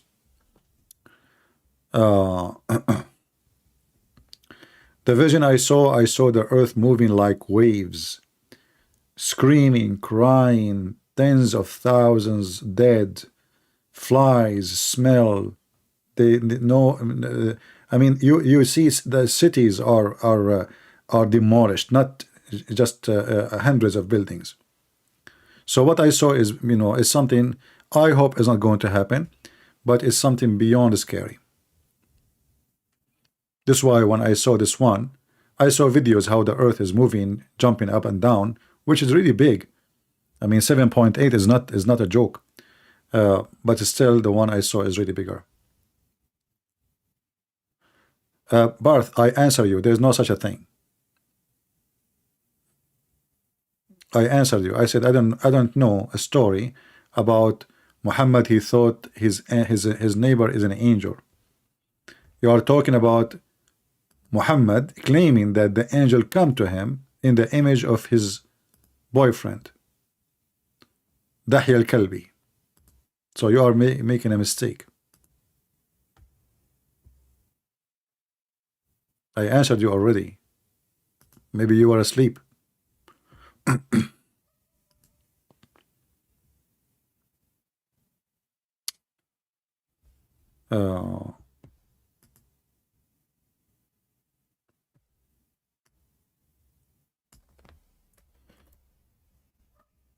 And maybe because you are not there, I will repeat the reference here. There we go.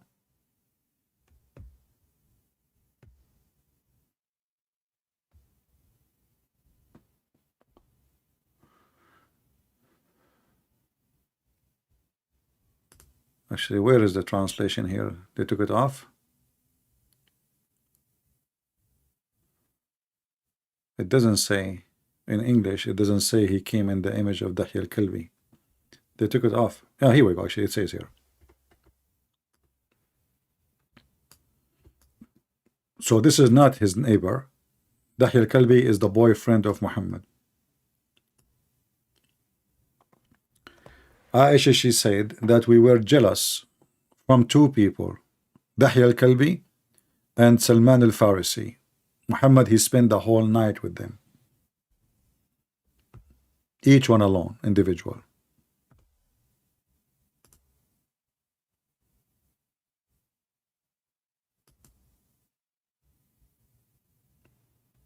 All right, I answer your question. Don't repeat again.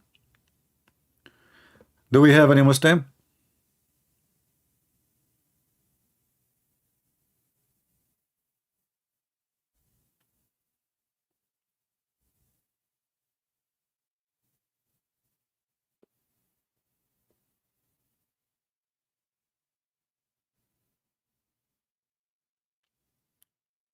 Any Muhammadan?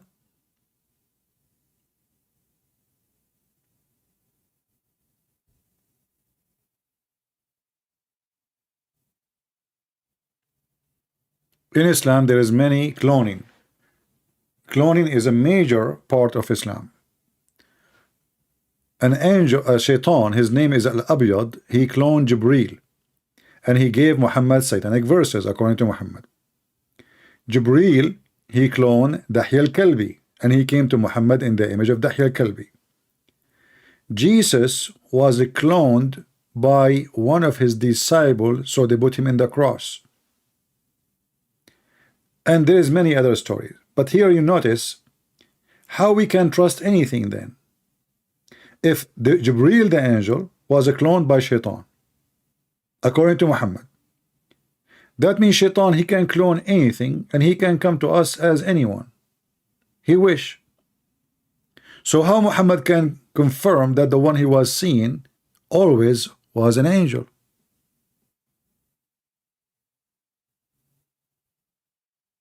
We have a lady, her name is Samaya. Samaya. I'm wrong? I'm wrong about what, lady? I don't know. You can call me and tell me how wrong I am. You know what I'm saying? If Shaitan, he came to Muhammad in the image of Jibreel,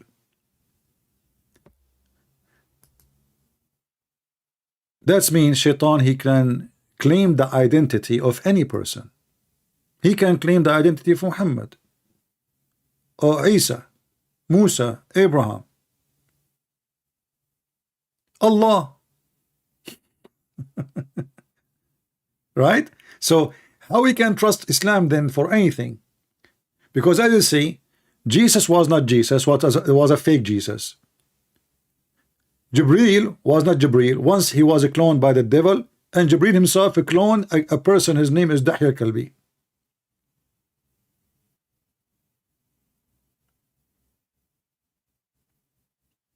So how we can trust anything we see? Any Muslim have an answer?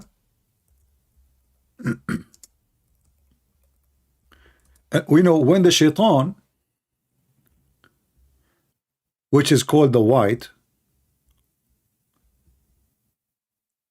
came to Muhammad in the image of Jibreel, how come Muhammad, as a prophet of God, could not recognize that this is Shaitan?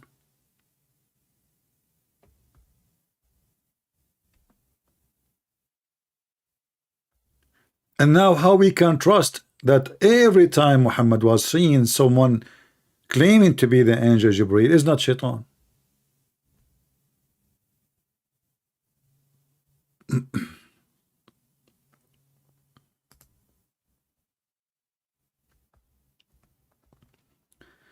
Any Muhammadan?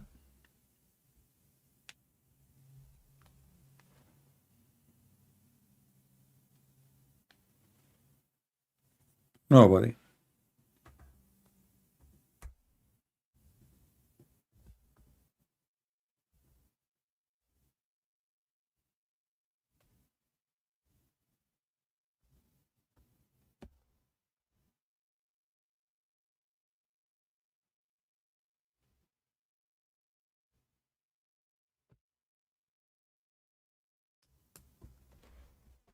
What do you think?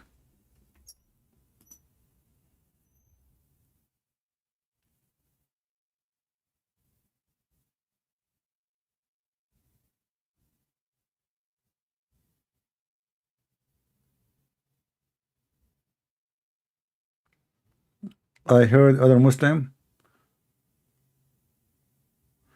tell this story, so I'm not wrong. It's not about how many Muslims they tell the story. You know, everything we have a proof for it. Your books. You will answer me tomorrow? Okay, tomorrow will come. Inshallah. This is why you Muslim, you never answer anything.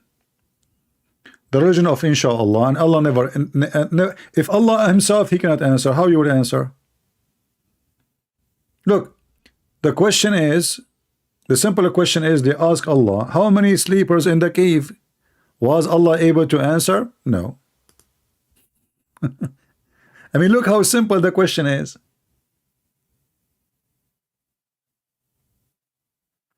You do not need to use your hand. You can use your leg. Call me. What hand? You speak from your foot? Call me in Skype. Her hand is hurting now. Come on, she cannot answer. Pray to Allah, He will heal you. I mean, the Muslim, they say, it's crazy. As an example, Muhammad, he told them, if you recite the chapter of, you know, the one about the magic, أعوذ بالله, you know, برب الفلق من شر ما خلق, blah blah blah blah blah, or النفاثات في العقد, blah blah blah blah blah. Okay, and then Muhammad himself, he was under black magic according to Muslims. So how this guy, he have the medicine, and himself he could not have a solution? So I tell you how you can fight it, yet you yourself, you are infected with it.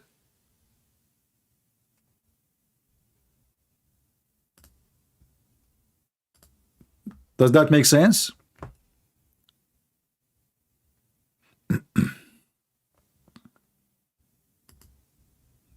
Look at this chapter. The Muslim, they call it chapter. I find it one of the most funny, stupid, silly statement can be written by God. قل, I take refuge by Allah, the Lord of the daybreak. What is that? The Lord of the daybreak? Hey Muslims, Allah is the Lord of the daybreak? What if before that moment He's not the Lord of that time? Very silly statement. This guy just trying to make a rap song. Me have no meaning. What the Lord of the daybreak? Well, I am the Lord of the afternoon. Hey guys, who want to be the Lord of the evening?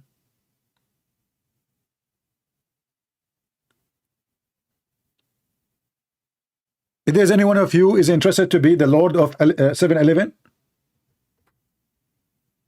What is this? This is God talking? This guy is just making things up. From evil of what he created. But what the heck? You are the one who create evil. And you are asking me to seek refuge by you from your evil?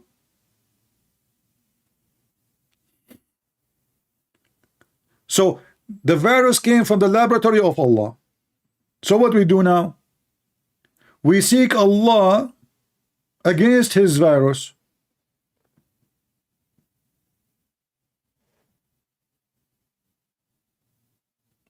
How smart is that? And then from the evil of darkness, and by the way, this is false translation. Here it says, وَمِن شَرِّ غَاسِقٍ إِذَا وَقَبْ. غَاثِقٍ إِذَا وَقَبْ, the penis when stand up at night. And we showed that many times from their books. This is about the penis. Aisha, she come to Muhammad, she wanna have sex. Muhammad is an old man, his private part is not working no more, he is sick, he is dying. Muhammad, he claimed, when Aisha, she start playing with his hair, he's saying, I seek refuge by Allah from the evil he created. He's trying to find an excuse why he can't have it. And I challenge any Muslim to say, I'm lying. Who want to do it? And you will see the Muslims answering my lies. It doesn't say that, CP. Well, I have it. I have it. Thank you, Muslim. You write everything. We have it documented by you. We have it documented by you. This is God. And then what? Muhammad, he claimed that his penis is not working because somebody blew in the knot. That's happened, my friend. Somebody blew in the knot, your penis is gone. And then we find the proof of that in the hadith too. Aisha, she said, the Prophet, he was under the effect of a black magic for etc. time, to the point he start imagining himself having sexual intercourse with his wife. In fact, he did not.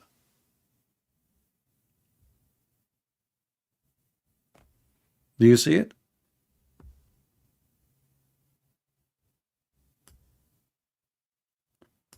So Muhammad, he made a Quran claiming that the reason his penis is not working because there's an evil of witchcraft by the knot. Somebody blow knot and his penis and his brain and everything.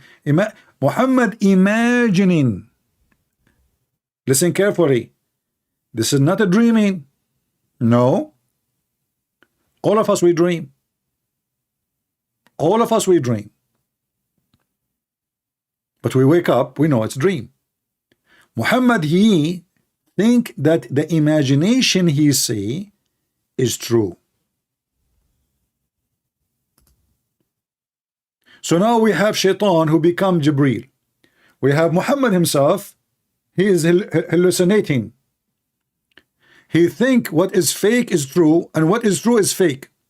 Even his sex have no witnesses. And the wife proved that. The guy did not sleep with us. So how we can follow a man even his sex is false? You know, when the demon, when a man he was infected with demon, the demon they went crazy inside the man. And the Messiah, he ordered the demon to go out of the man and they jump into pigs, right? So Muslims, what is inside Muhammad? Muslims don't believe in demon. They believe in what, as you see, fictions, magic. So how Muhammad tell you eat 7 ajwa, recite the chapter of this and that, and then you will fight magic. And then we find that Allah sent 2 angels, as you see in the story here. One of them is Jibreel, to find a solution. A Muslim called me once, and the debate is in the internet. He admitted that it took Allah 12 months to open the knots. Every knot, the black magic guy, he did it 12 knots on Muhammad. It took Allah 1 year to open all the 12. 1 knot a month. You see how powerful Allah is. So according to Muslim, Muhammad was under black magic for a year. 1 year Muhammad, imagining things is not true. So how we can trust the guy for anything he saw? How many verses and how many Quran he delivered during the time he was under the black magic, as you Muslim claim? Which I believe is not true. I mean, there's nothing is called black magic. And as long as we are talking about black magic, another stupid story in the Quran proving Muhammad to be stupid and false. Harut and Marut. Allah, he opened a school of magic, sending 2 angels. Their name is Harut and Marut. They came from Armenia, obviously. Any Armenian here? My friend, you have your part. Your legions from Armenia, they are working here. Muhammad, he copied them as usual. He is an ear. Chapter 9, verse number 61. He's an ear. Anything he hear, he put it in the Quran. So here, the old legend that there is 2 angels came from the sky sent by God. They open a school of Harry Potter, and they make and they start selling the broom and ring, and make stuff like you wear them, you control people, you say some magical word like, let me control you, all of you, as long nobody is making donation, thanks to Allah. Then the room, Sankaroom, the broom, may they go and make a donation from the room. And now you will see everybody Suddenly he became generous. When everybody is cheap, let us see if it's working. Take a beer. Make a who is a Muslim want to make a magic on me? Make magic on the leaders of the country and the world. Control them, man.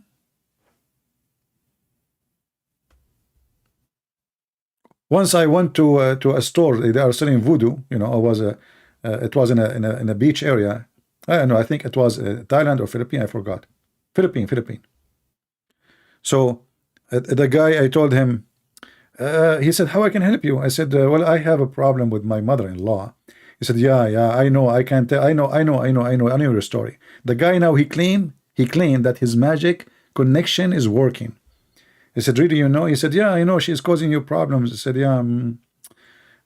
So what do you think?" He said, "I have a solution for it." I said, "But by the way, I am not married." You know, they fool the fool. If you are a fool, you are a fool.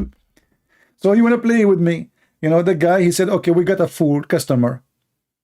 We will sell him some stupid things, bones, and that will stop his mother-in-law from bothering him."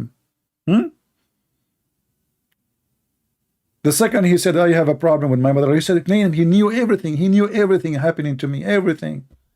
And then after that, I said to him, "By the way, I'm not married." Everybody started laughing. And then he said, "Okay, it's time to go for you know, lunch. We are closing, you know." Voodoo.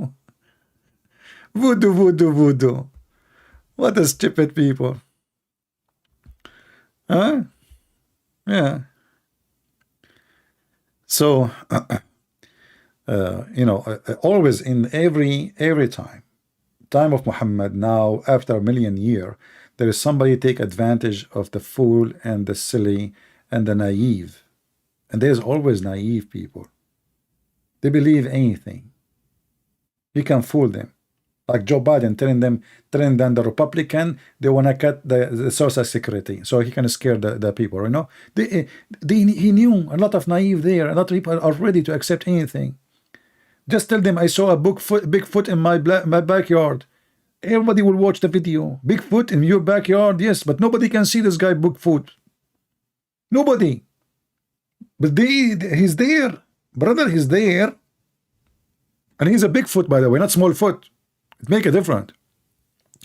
So just come with a fictional story anytime, any century, even now in the time of technology, people will believe it.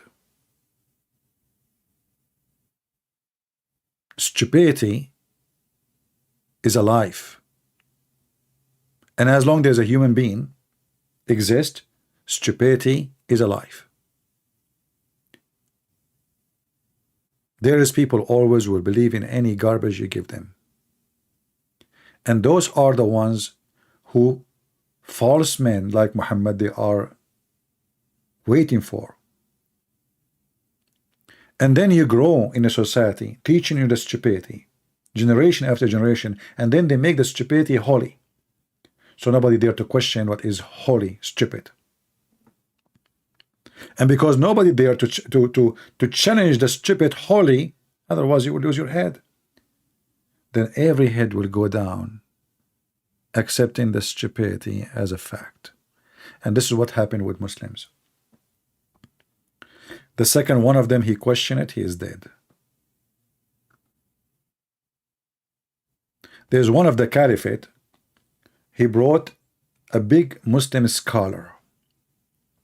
He tied him up in the day of Al-Adha, which means the day of sacrifice. And he said, "Today we are going to sacrifice not a sheep, not a camel. We will sacrifice this sheikh." Why? Because he said the Quran is created just for that. And he killed him, and he killed everyone who accept his teaching. The Quran is created. He's a Muslim. He believe in Allah. He believe in Muhammad. He believe in the Quran. But he believed the Quran is created. They killed the guy. Rashad Khalifa. A guy who come with the calculation of the Quran, which is nothing but wrong. I can prove it false in 2 seconds, and I did many times. What the Muslim did to him? They killed him just because he said something they don't agree. They don't agree with him. He have to take verses from the Quran to make the calculation, his calculation work.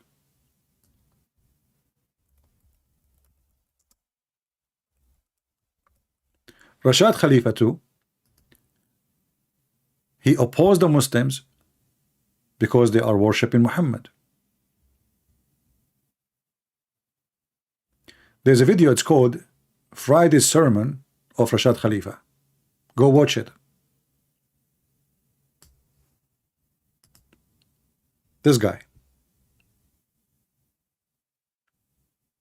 he said the Shahada, which is true.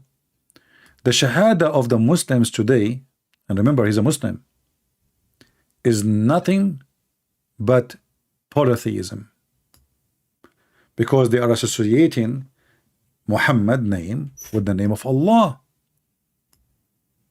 And he said none of those Muslims is a Muslim.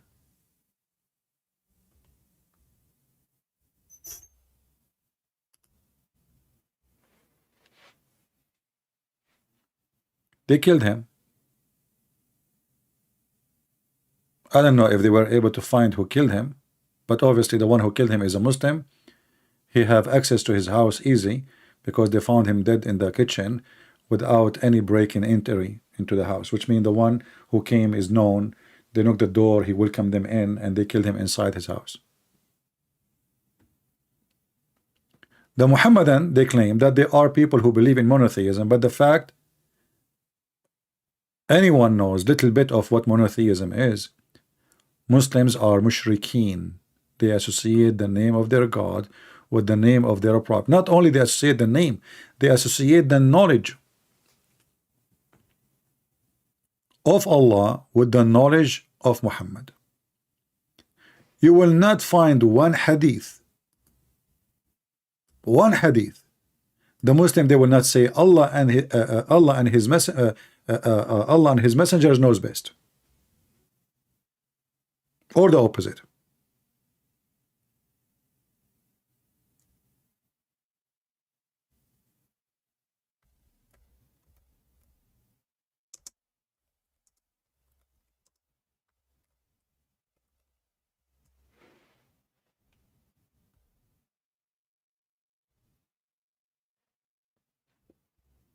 He said, I replied, Allah and his apostle know best. Muhammad, he loved it.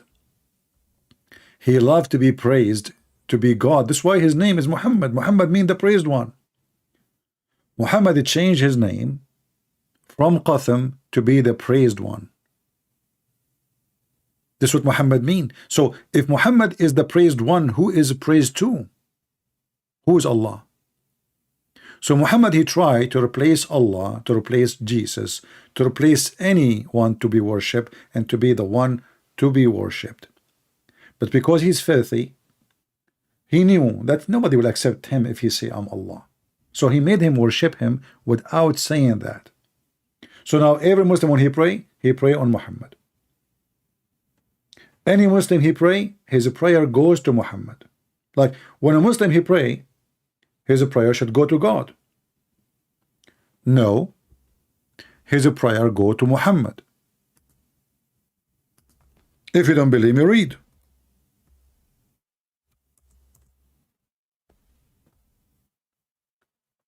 Among the most excellent of your days is a Friday. That's what the Muslims, when they pray, is a Friday, the gathering day. So invoke many salat on me, not blessing. This is a false translation. On that day, for your salat, not blessing again, will be submitted to me. Submitted to you? Muslims, your salah will be submitted to Muhammad? Even when he is dead, the Muhammadan, they say to him, but how our salat Again, the translation is false. Look at in Arabic, it says salat. Any Muslim knows what salat mean. Salat mean prayer. فأكثروا علي من الصلاة فيه فإن صلاتكم معروضة علي. So make a lot of a prayer in that day on me, for all your prayer is submitted to me. Then they said to him, Prophet of Allah, how our prayer will be submitted to you when your body will be dead and decay? He said, oh, Allah has forbidden the earth from consuming the body of the prophets. And here you see how stupid the answer is, because what does have to do with the question?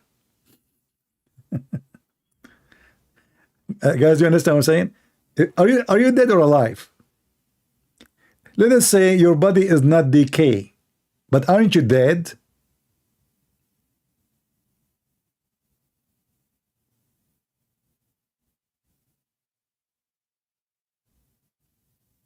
Do you understand how stupid he is even when he answer? And then the Muslims, when Muhammad he died, they did not bury him for 3 days and 3 nights. Because of this, he said that our body will not decay. Then we find in the hadith Ibn Abbas, he said, idfunu sahibakum فإنه يأسن كما يأسن البشر. Bury your friend, he stink like all a human, they stink. So the fraud of Muhammad exposed, he stink.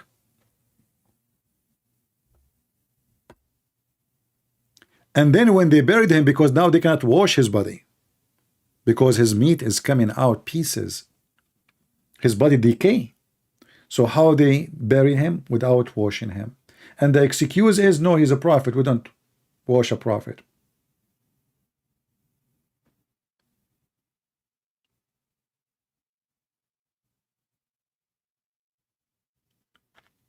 Until now, zero Muhammad and there to call us and to answer us. They thought he is the same as Jesus. He's trying to replace Jesus. You know, in fact, the last thing Muhammad he did before he died, just telling you how holy he is, the last thing he did before he died, he pissed. You see, when you are a person connected with God, you will feel your death is coming. You don't feel you want to piss.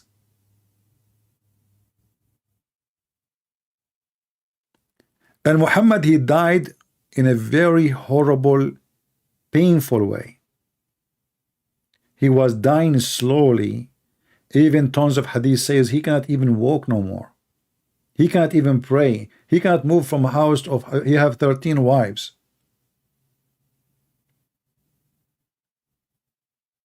What happened? Muhammad he lost his health.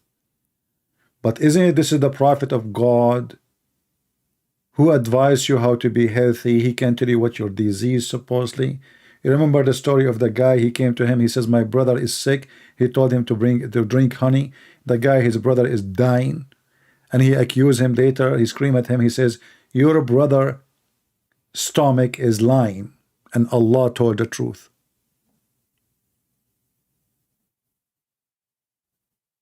My friends, why you care for which channel we care for? Do you worship a channel? Doesn't matter which channel I am in. If you care to listen to me here or there, doesn't make a difference. It's a stupid YouTube virtual channel.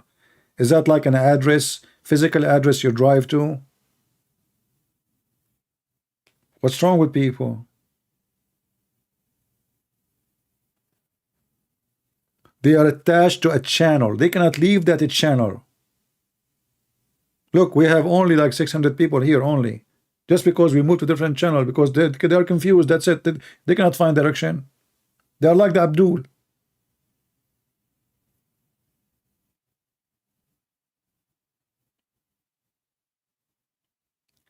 Like the Quran. You put a dot, everything change. And the dot thing, by the way, like the language we read in Arabic now, it's not the language of the Quran. So everything you see here, it's way more clear than when the Quran is written. As an example, how we know that this, first of all, like as an example here, first word, bism. There's nothing in Arabic is called bism. There's no word in Arabic bism. The Muslim scholars agree that they have to take the letter alif off to make it easier to recite. Can you do that? Yes, we can. But you say that not even one letter is missing in the Quran.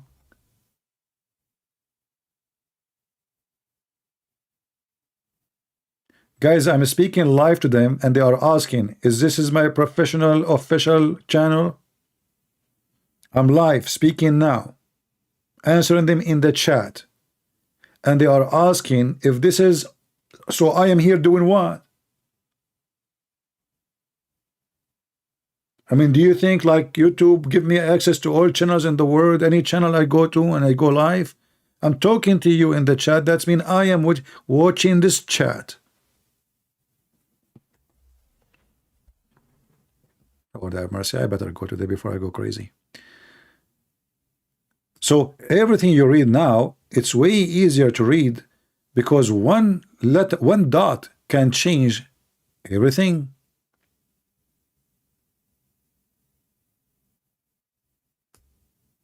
Any word you can take.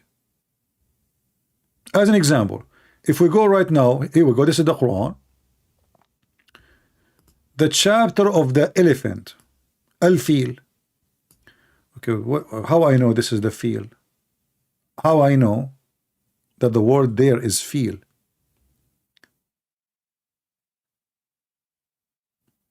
The Arabic they have at that time, they don't have dots.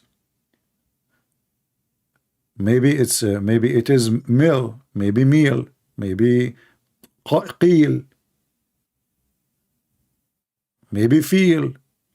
Just take a letter, take a dot, not a letter, or add another dot in the pronunciation, or fatil. I mean, and they are not even connected. If you read the older ones, you will see how crazy reading the Arabic at that time. And the funny is, a person who is not even an Arab is the one who fixed the Quran. But when he fixed the Quran, he messed it up because now a lot of words changed.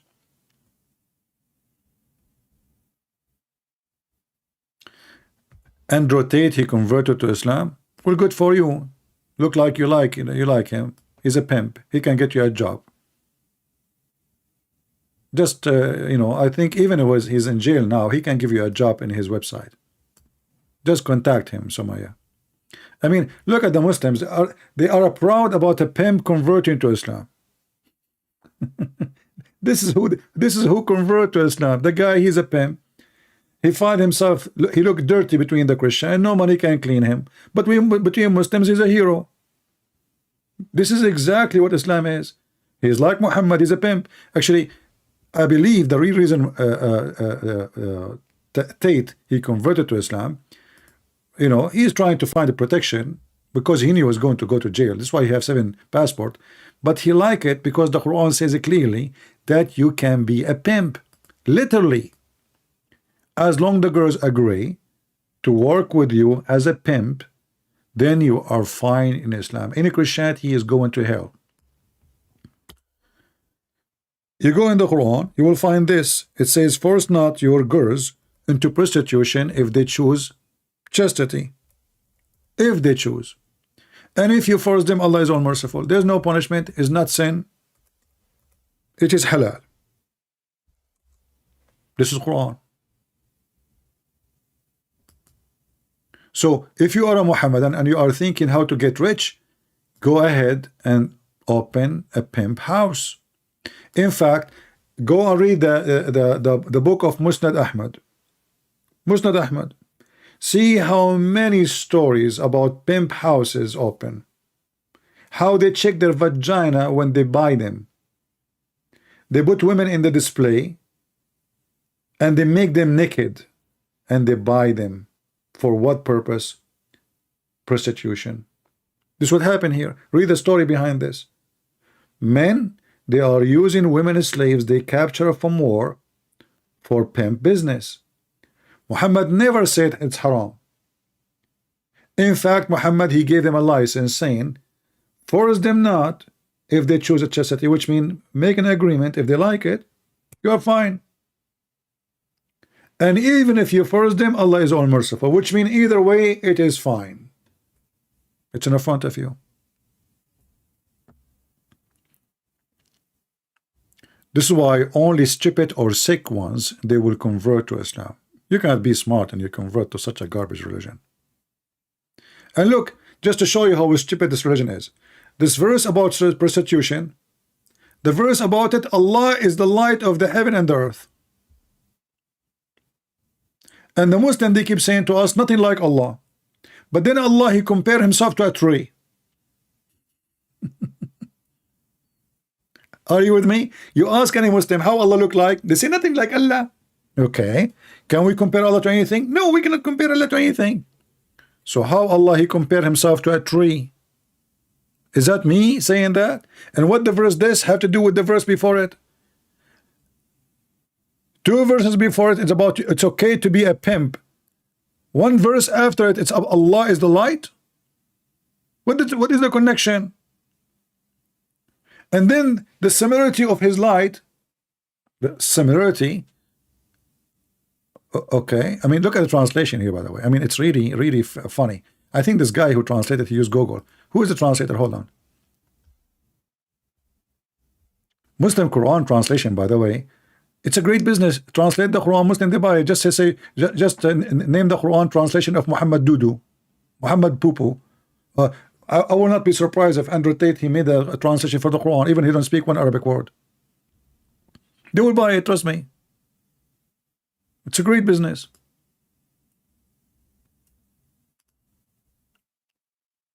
Look at this.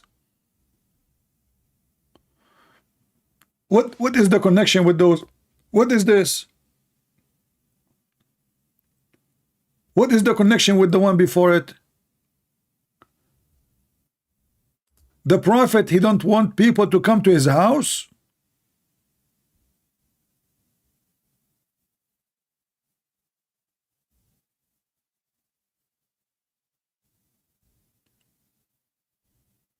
What is this? And this is one of the most stupid verses Muhammad, he come beside all the other verses. According to the stupid Muhammad, bad women marry bad men. Look at the translation, by the way. And bad, look. Bad statement are for bad people. Statement? What the heck? Women are a statement now? It says here, al-khabithat, you idiot. I mean, what? Who is the translator? Which one is one? Hold on. Statement. Muhammad Hilali and Khan. So smart Muhammad, he come with the conclusion that bad women marry bad men, brother. And bad men marry bad women, brother. Look, we just changed the translator. Look what happened. There's no statement no more. Bad women deserve bad men. False. It doesn't say they deserve. It says bad women for bad men. There's a huge difference between them. This is destiny. This is about destiny. I mean, the translation of those Abdul is beyond stupidity, man. Let us see this guy Arbery. Oh, this guy is supposedly smarter. Corrupt women for corrupt men and corrupt men for corrupt women. Stop. Have you ever heard of a stupid God? He repeat himself. Isn't it? You just said she is corrupt too. Why you are saying and corrupt women for corrupt men? Okay. And corrupt men for corrupt women. But what difference is going to make? Already you told us that both of them, they are corrupt. As long they are marrying each other, it doesn't matter which one come first. Like the one, she is in the right, the one in the right of the bed is the woman, the one in the left is in the man, and the part of the verse, the one in the right is the man and the one in the left is the woman. Are we switching the pillow? Stupidity, repeating the same thing.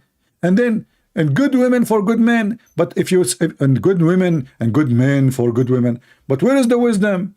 How many good women, they marry a bad man? According to the stupid Quran, bad women only married bad men as a destiny. And good women, they marry good men. Allah make it a destiny. But we know that this is false. There's millions of women, millions and millions of women, they marry horrible men.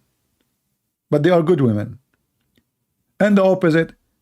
There's millions and millions of men who they are good men, they marry horrible women. This is wisdom.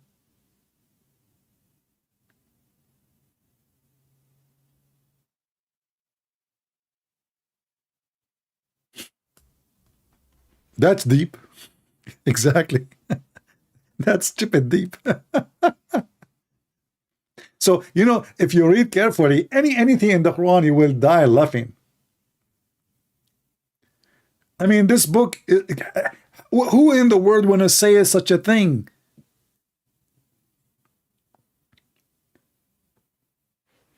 I wish this is the case.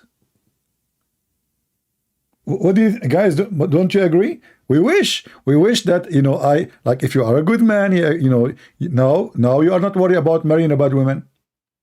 Same as a woman, you are a good woman, you are not worried about marrying a bad man. But this is not the scenario. This is false.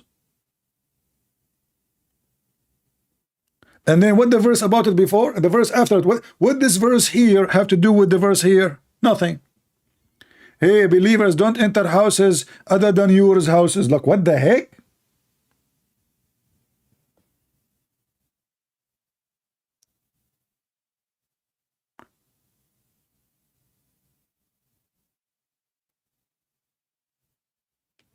But we have to say the most wise verse in the Quran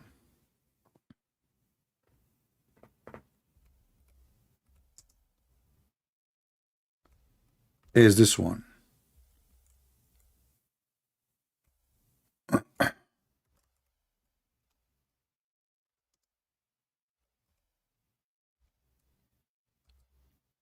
First time I did read this verse, I know I was like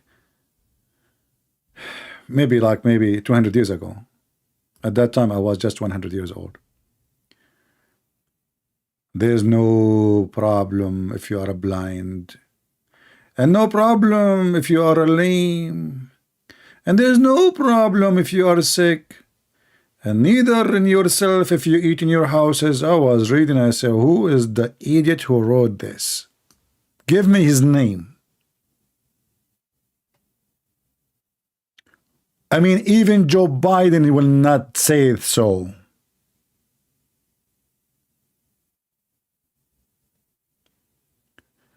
Conclusion, there's no problem to eat at your house. I mean, that's deep. This is Aflaton. He did not come with this. Aristocrat did not come with this. All the big philosophers in the world, they cannot go that deep. There's no problem if you are blind and you eat in your house, or if your foot cannot walk, and if you yourself, any one of you, not only those, eat in your house. Okay, the wisdom is over? No. Or your father houses, what the heck? Really? Thank you, Allah. We never know that before. Or your mother houses, man, my father have a house and my mother have a house? That's deep. Or your brother houses, what the heck? I can eat in my brother house too? Amazing. Or your sister houses, man, the restaurant is getting bigger. Or the houses of your uncles. Which one?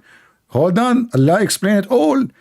Or your aunt, paternal, or the house of your uncle, of your aunt, maternal, what the heck?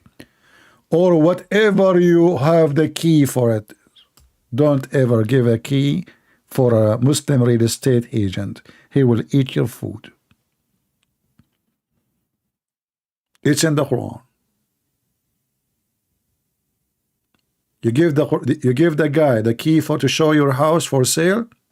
Right away, he will go to the fridge. He will eat your yogurt. He will eat your beef. He will eat your bread, and he will say it's halal. or your friend houses. Like, what the heck? What is this? Or of your friend, or no problem. Like the translation as fault. It doesn't say fault. Haraj is different word. I mean, this is Arbari. Oh boy. Let us see Ali Khan.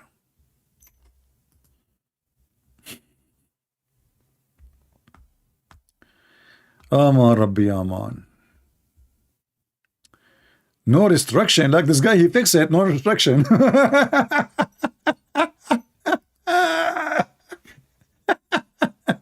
no, no restriction. Technology of translation. This is better. There is no plane. This is more better than the previous two stupid. One making it fault and the other one make it restriction. The close one really here now. It's blame is more close. Man, and the story continue. Okay, bruh. So deep. And not only that, you can eat together or eat separated, no problem. Wisdom. This is law of Allah. Please don't mention this verse to Joe Biden. He will quote it in the Congress next time he go to the Congress. I'm warning you. He is an ear like Muhammad. Anything you say to him, he make it Quran. You know the thing. As long we are created by the things and we know the thing, and now we can explain the thing. However, it's very easy to understand the thing. This is deep philosophy from the thing.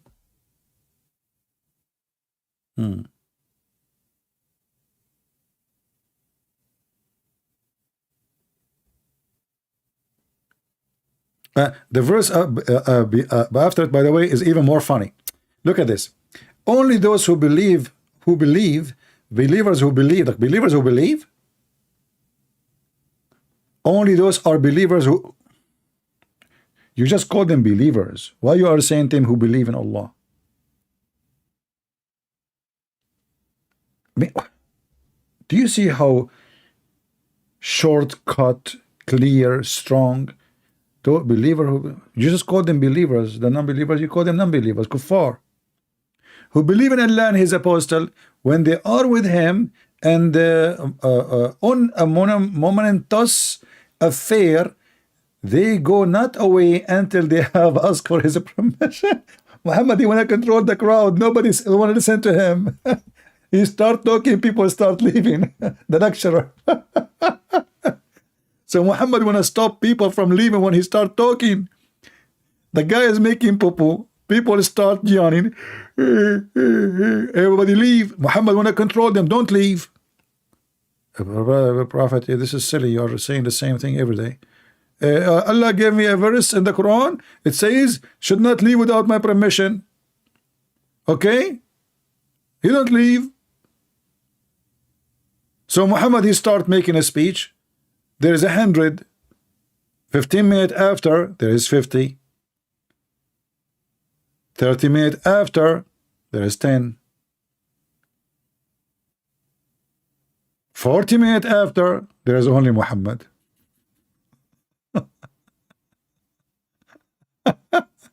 So don't leave without permission, okay? And then, if they, listen, and now if somebody have excuse, ask Allah to forgiveness. He want to make them as if they commit sin. Even if they ask for excuse, you see how faithful he is? If they ask you for permission to leave, and you grant them, ask Allah to forgive them, which means now they will feel, man, that's really bad. You need to ask Allah to forgive us for what we did, just because we left, even after the permission. Do you see how evil he is? So he's trying to control them even to sit. Nobody want to sit. Nobody want to listen to him. How I can force them to stay?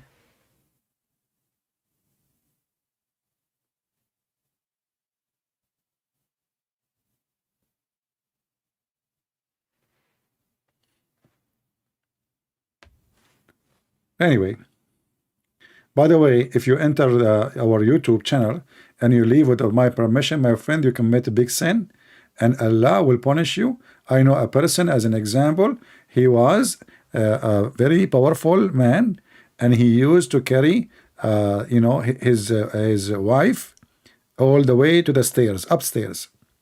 Now, because he left without my permission, I'm telling you, he cannot carry his wife no more. He is carrying the giraffe.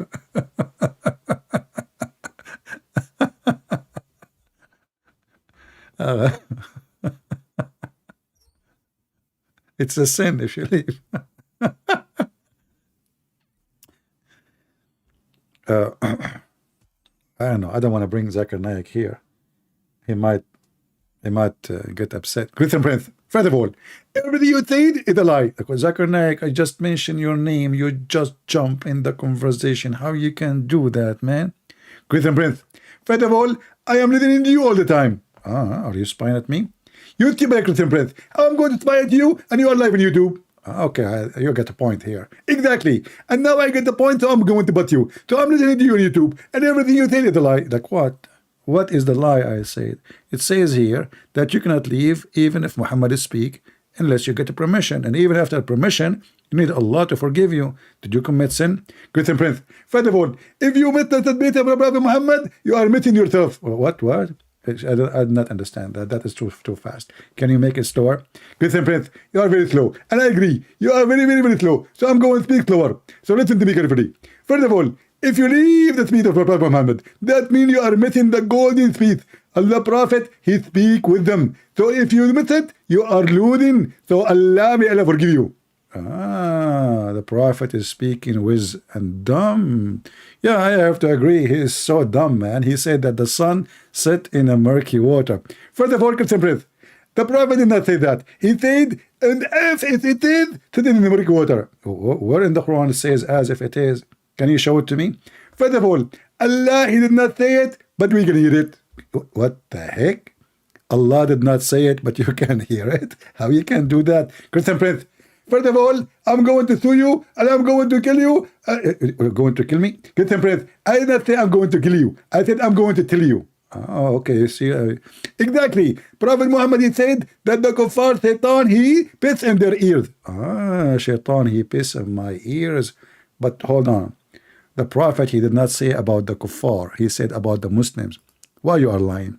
First of all, Christian Prince, it's true. Prophet, he said about the Muslims. So if the Shaitan, he pissed in the ears of the Muslims, for sure, he pissed in your ears.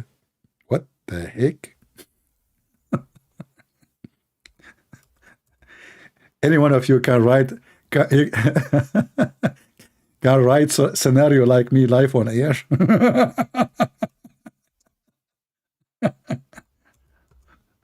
Yeah, all those things I just made up. I hope Muslim will not go and say Zakir Naik did not say that, because they would do. Trust me, they would say Christian Prince is lying. Zakir Naik did not say that. Yeah. So Shaitan, he piss in your ears.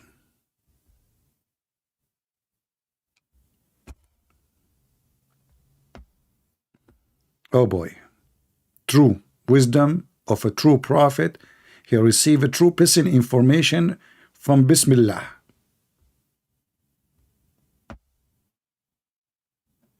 How the Prophet Muhammad, he explained how we and why we have wax in our ears. So it turned to be Shaitan, he piss in your ears, sleep in your nose, jump in your mouth, and play with your anus, and he round himself around your penis when you have sex if you don't say the name of Allah. What do you want more? This is why Muslim men, when they sleep, they don't sleep in their stomach, because Shaitan will do boom boom to them. There's a Shia sheikh. I don't want to play his video because they are flagging my videos. He claimed that all Muslim Sunni are homosexual. Why? I made a video about it, actually. Anyone remember the video? His name is Yasser al-Habib. So he claimed that all Muslim Sunni are homosexual. Why? When Shaitan he noticed that they are not from the followers of Ahlul Bayt, which mean the family of Muhammad, which mean Ali and Hassan and Hussein and Fatima, those the Shia they worship. Shaitan he placed his finger in their anus and he make them homosexual. So I wrote a comment for him underneath of the video. I said, so if he convert later to Shiaism, what will happen?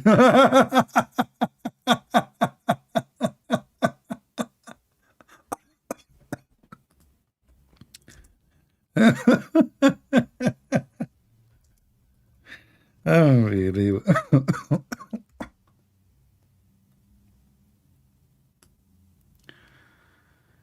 Oh boy. Yeah, this is Yasser Al Habib. He have a TV station. I think he live, I don't know, in England. You know, the West sadly became the terrorist nest. Everybody teach hate. Everybody. This is where the West, what the West become. Look where they live. Yeah. So imagine every Muslim Sunni is a homosexual because Shaitan he put his finger in his anus and he push it hard. And this is why they enjoy it when they get older. It is scientifically proven to be true. I wish I can play for you some videos of their videos. I mean, their videos are really crazy.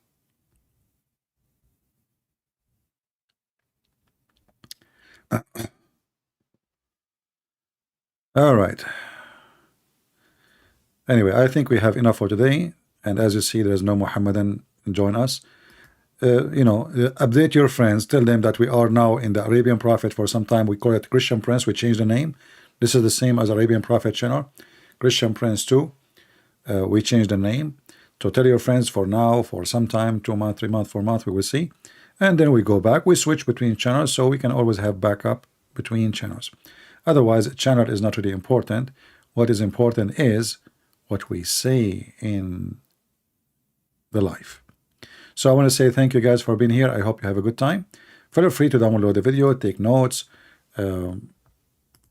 share it, download it, do whatever you want. As you know, I don't keep my videos.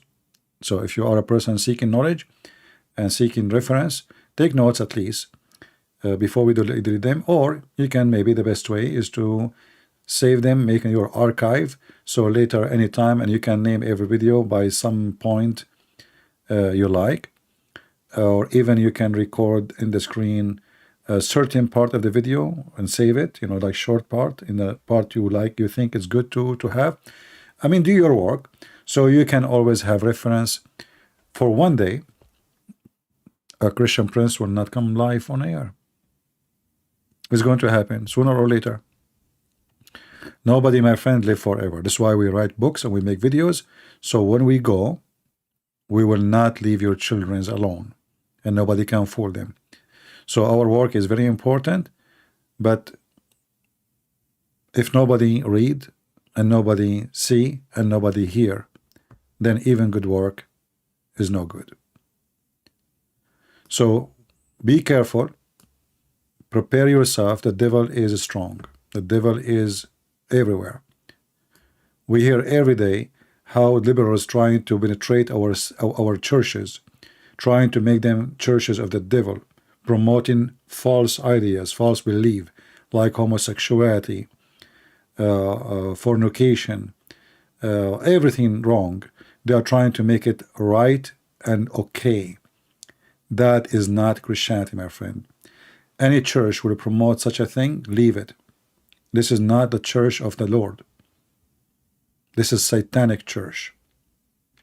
Anyone, any priest, he say to you, it's okay. He is the devil himself. The book, our book, is the Bible. Is not a priest. Is not a bishop. Anyone he bring to you scriptures other than the scriptures which is in the book, he is serving the devil. And the Messiah, he told us to be aware of false teachers and false prophets who come to you wearing clothes of a sheep. Those are the priests. There's a lot of them these days. They are trying to destroy your children, drive them into sin, claiming that it is not a crime to commit a crime against God. Remember, my friend, God, He took Adam and Eve out of heaven for disobeying Him, for eating a fruit. Fruit. Do you see how easy to get out of heaven? The apple, the fruit. But this is not simple. You disobey God.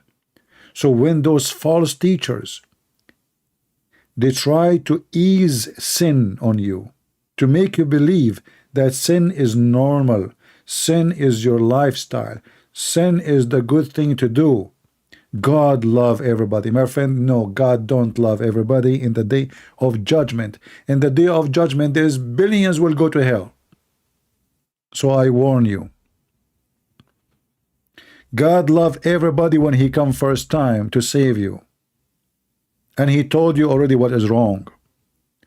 Don't listen to those garbage false teachers. They are trying to take you to hell. And they will be in hell themselves. In fact, they will be the first one to go to hell, trust me. For the sake of a fruit, disobedience caused Adam and Eve to be out of heaven, and us too. So those who tell you all this kind of sin is okay, especially the ones which is really out of the line. But for God, all sin is sin. All sin is a crime against God. Don't listen to them. Never obey them. And never go to a church promote sin. You leave it immediately.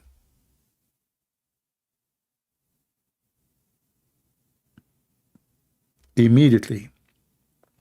If you want to examine any church, any priest, to see if he is a man of God or not, ask him two questions. What he think about homosexuality and what he think about Islam. If he gave you a political answer, political correct answer, he is no Christian.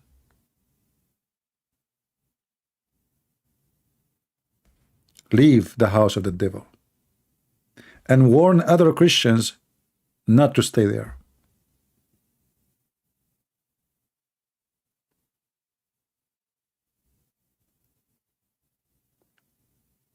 Never support the devil. Otherwise, you are part of his plan and you are serving him.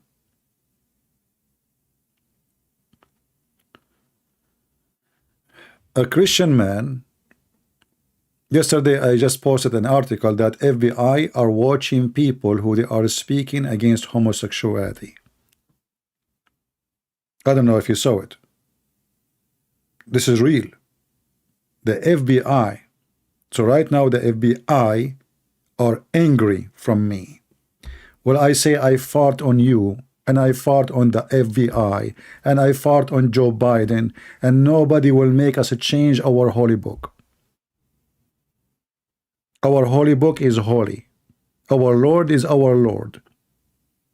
And we disobey the devil, and we obey one Lord. We have only one master. We fear nobody except the lose of salvation and the love of God. So never let them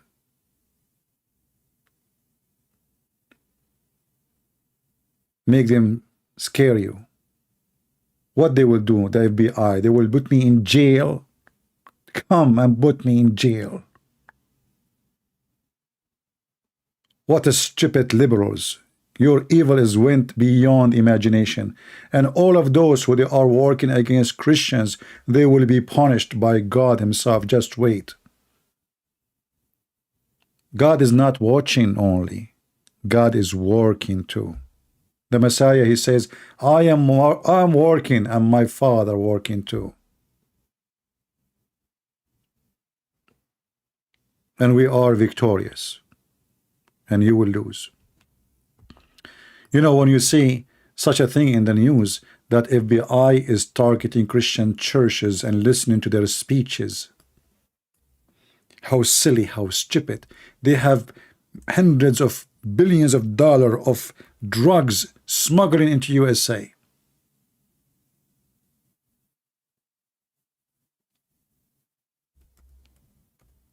And you are spying at churches, spying at Christians. We are the danger. Can you believe it? How in the world this garbage can be true? And then you have every one of those Democratic Party, when you give them the office, they take an oath on the Bible. This is why I say to you, my friend, if you are an American and you vote, or if you are Australian, or if you are Canadian and you vote for liberals, you are voting for Antichrist. Go watch the news. This is real. This is FBI agent reporting what happened and what's happening.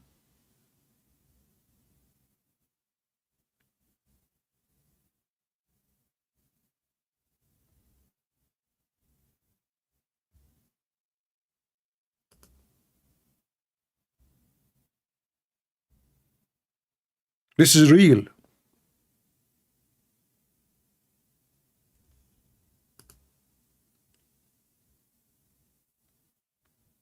This is what happened when you Christian don't go and do your job. They think they can scare us. They think, oh, now everybody will hear that FBI is watching. They will not open their mouth. We open our mouth and we fart at you and let us see what you can do. Here we go. I'm speaking in public. And for sure the FBI, they know who I am. You think we can fear you? We follow our book.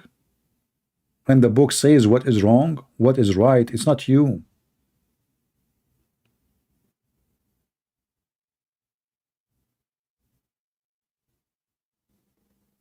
They are not stupid FBI. They are evil FBI. You know, I used to respect those agencies, but then I noticed how filthy they are. I mean, Trump, even though I don't like the guy anymore, for he is stupid too, but they fabricated, he is a spy for the Russian, he worked for the Russian, and everybody turned to be false. Even they fabricated document to make that guy look guilty.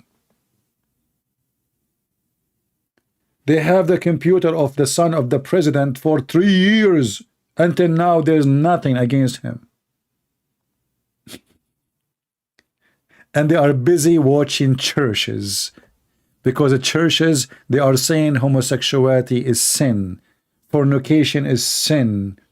You cannot say that. No, we can. Trust me, we can. And let us see what you can do about it. FBI. Stupid idiots. You know, we are the only one who don't seek violence. So why you are watching us? We are the one who says love your enemy. So what are you afraid of? You are afraid from the Bible, don't you? The same as Muslim countries. They forbid the Bible, they forbid Jesus, they forbid anything have to do with Christianity. They are Antichrist. They fear our book.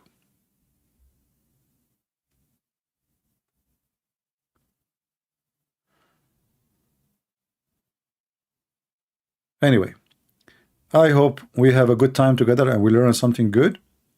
And always stand for what is right. Stand for your faith. Fear nobody. The second you start fearing them, the second they win.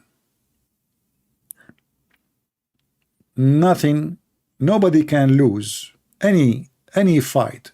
Doesn't matter if it is real war or, you know, spiritual war, except a coward. I don't know how many times you saw someone jumping on the chair because she saw a cockroach. Cockroach. Okay, why you jump on the chair? Because you saw a cockroach? I'm afraid. Well, that cockroach won. He took your room, your place, and you run. He's a cockroach. And this is how some, they think that they are powerful, when the fact they are a cockroach. If you are scared, even a cockroach can win against you. It's a fact. Brave people never lose, even when they lose their life. The real loser is the one who is a coward and become a coward.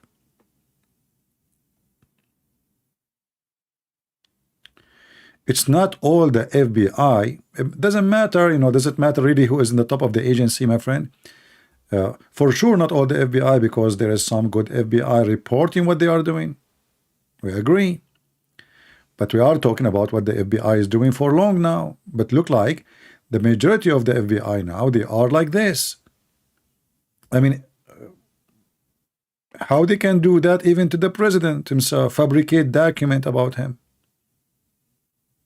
They keep the guy busy, and they made us pay a lot of our money to the government just to investigate Trump collusion with the Russian, and then it turned to be all of it. It's a fabricated document. And this is the difference, by the way, between Republican leaders and Democrat leaders. When Republican they take the office, they keep all the enemies in the major office. Like Trump, he took the presidency. He did not change the command of the army. All the commands of the army are hired by Obama. All. Trump, he did not even change one. When this is his decision, he can change them all. He keep everybody in the same place. Everybody hired by Obama in the same place. How stupid Trump is. This is why there's infestation in the high offices in the government. Because even when you have your own president-elect, he don't do his job. He was busy with Saudi Arabia.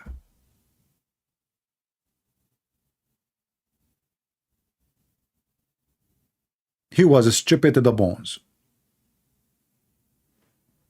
I like this guy, DeSantis.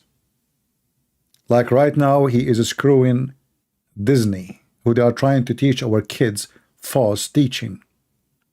You know, when Disney, they built their empire in Florida, they made them, give them an exception of self-governing. Can you believe it? Just to make the investment.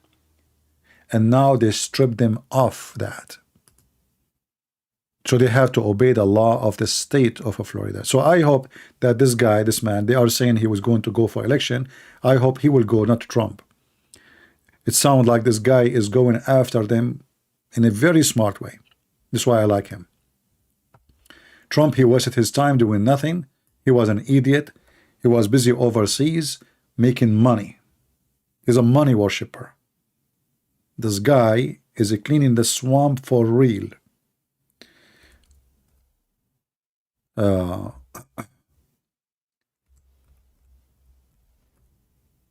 Like you send your kids to Disneyland to what? To watch Mickey Mouse? They are teaching them all evil stuff.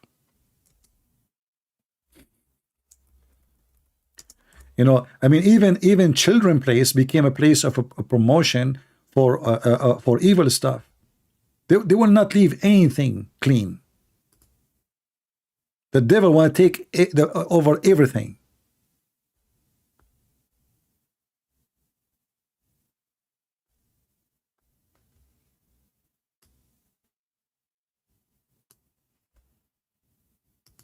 This is why I like this guy. This guy, he you know, he is smart. He go after them.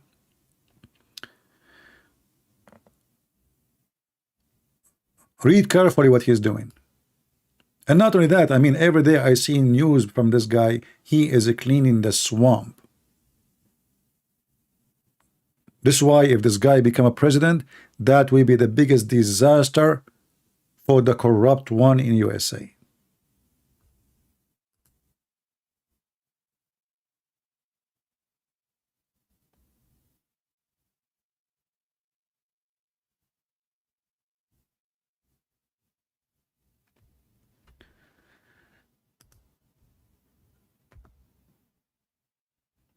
So let us see what will happen. Anyway, most of you are people from overseas. You have nothing to do with USA, but I think the same happening everywhere. They are trying to promote their agenda, forcing themselves on you. You know, you want to be a homosexual? Okay, be a homosexual. Who's holding you? What does that mean? Why you want to force yourself on me? Why you want to make me? I have to like you. Why I have to like you? Do you have to like me too? What does that mean?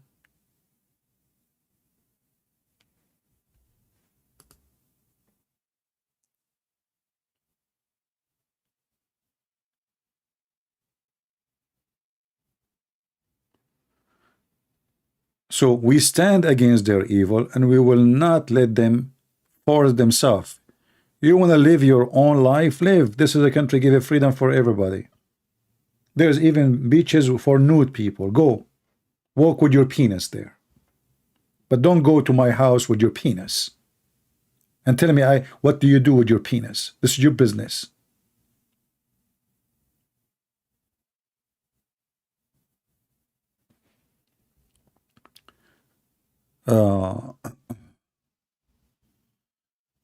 Anyway, the Lord have mercy on the stupid ones.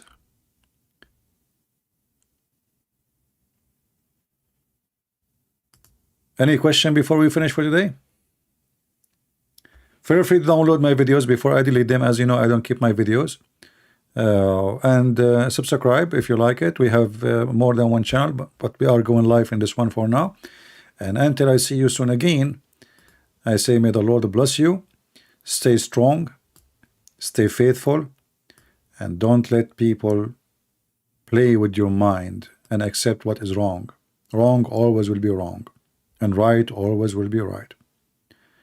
No matter what time, no matter what year, no matter what century, wrong is wrong, bad is bad, good is good, and God is good. I mean to that. See you soon. Take care.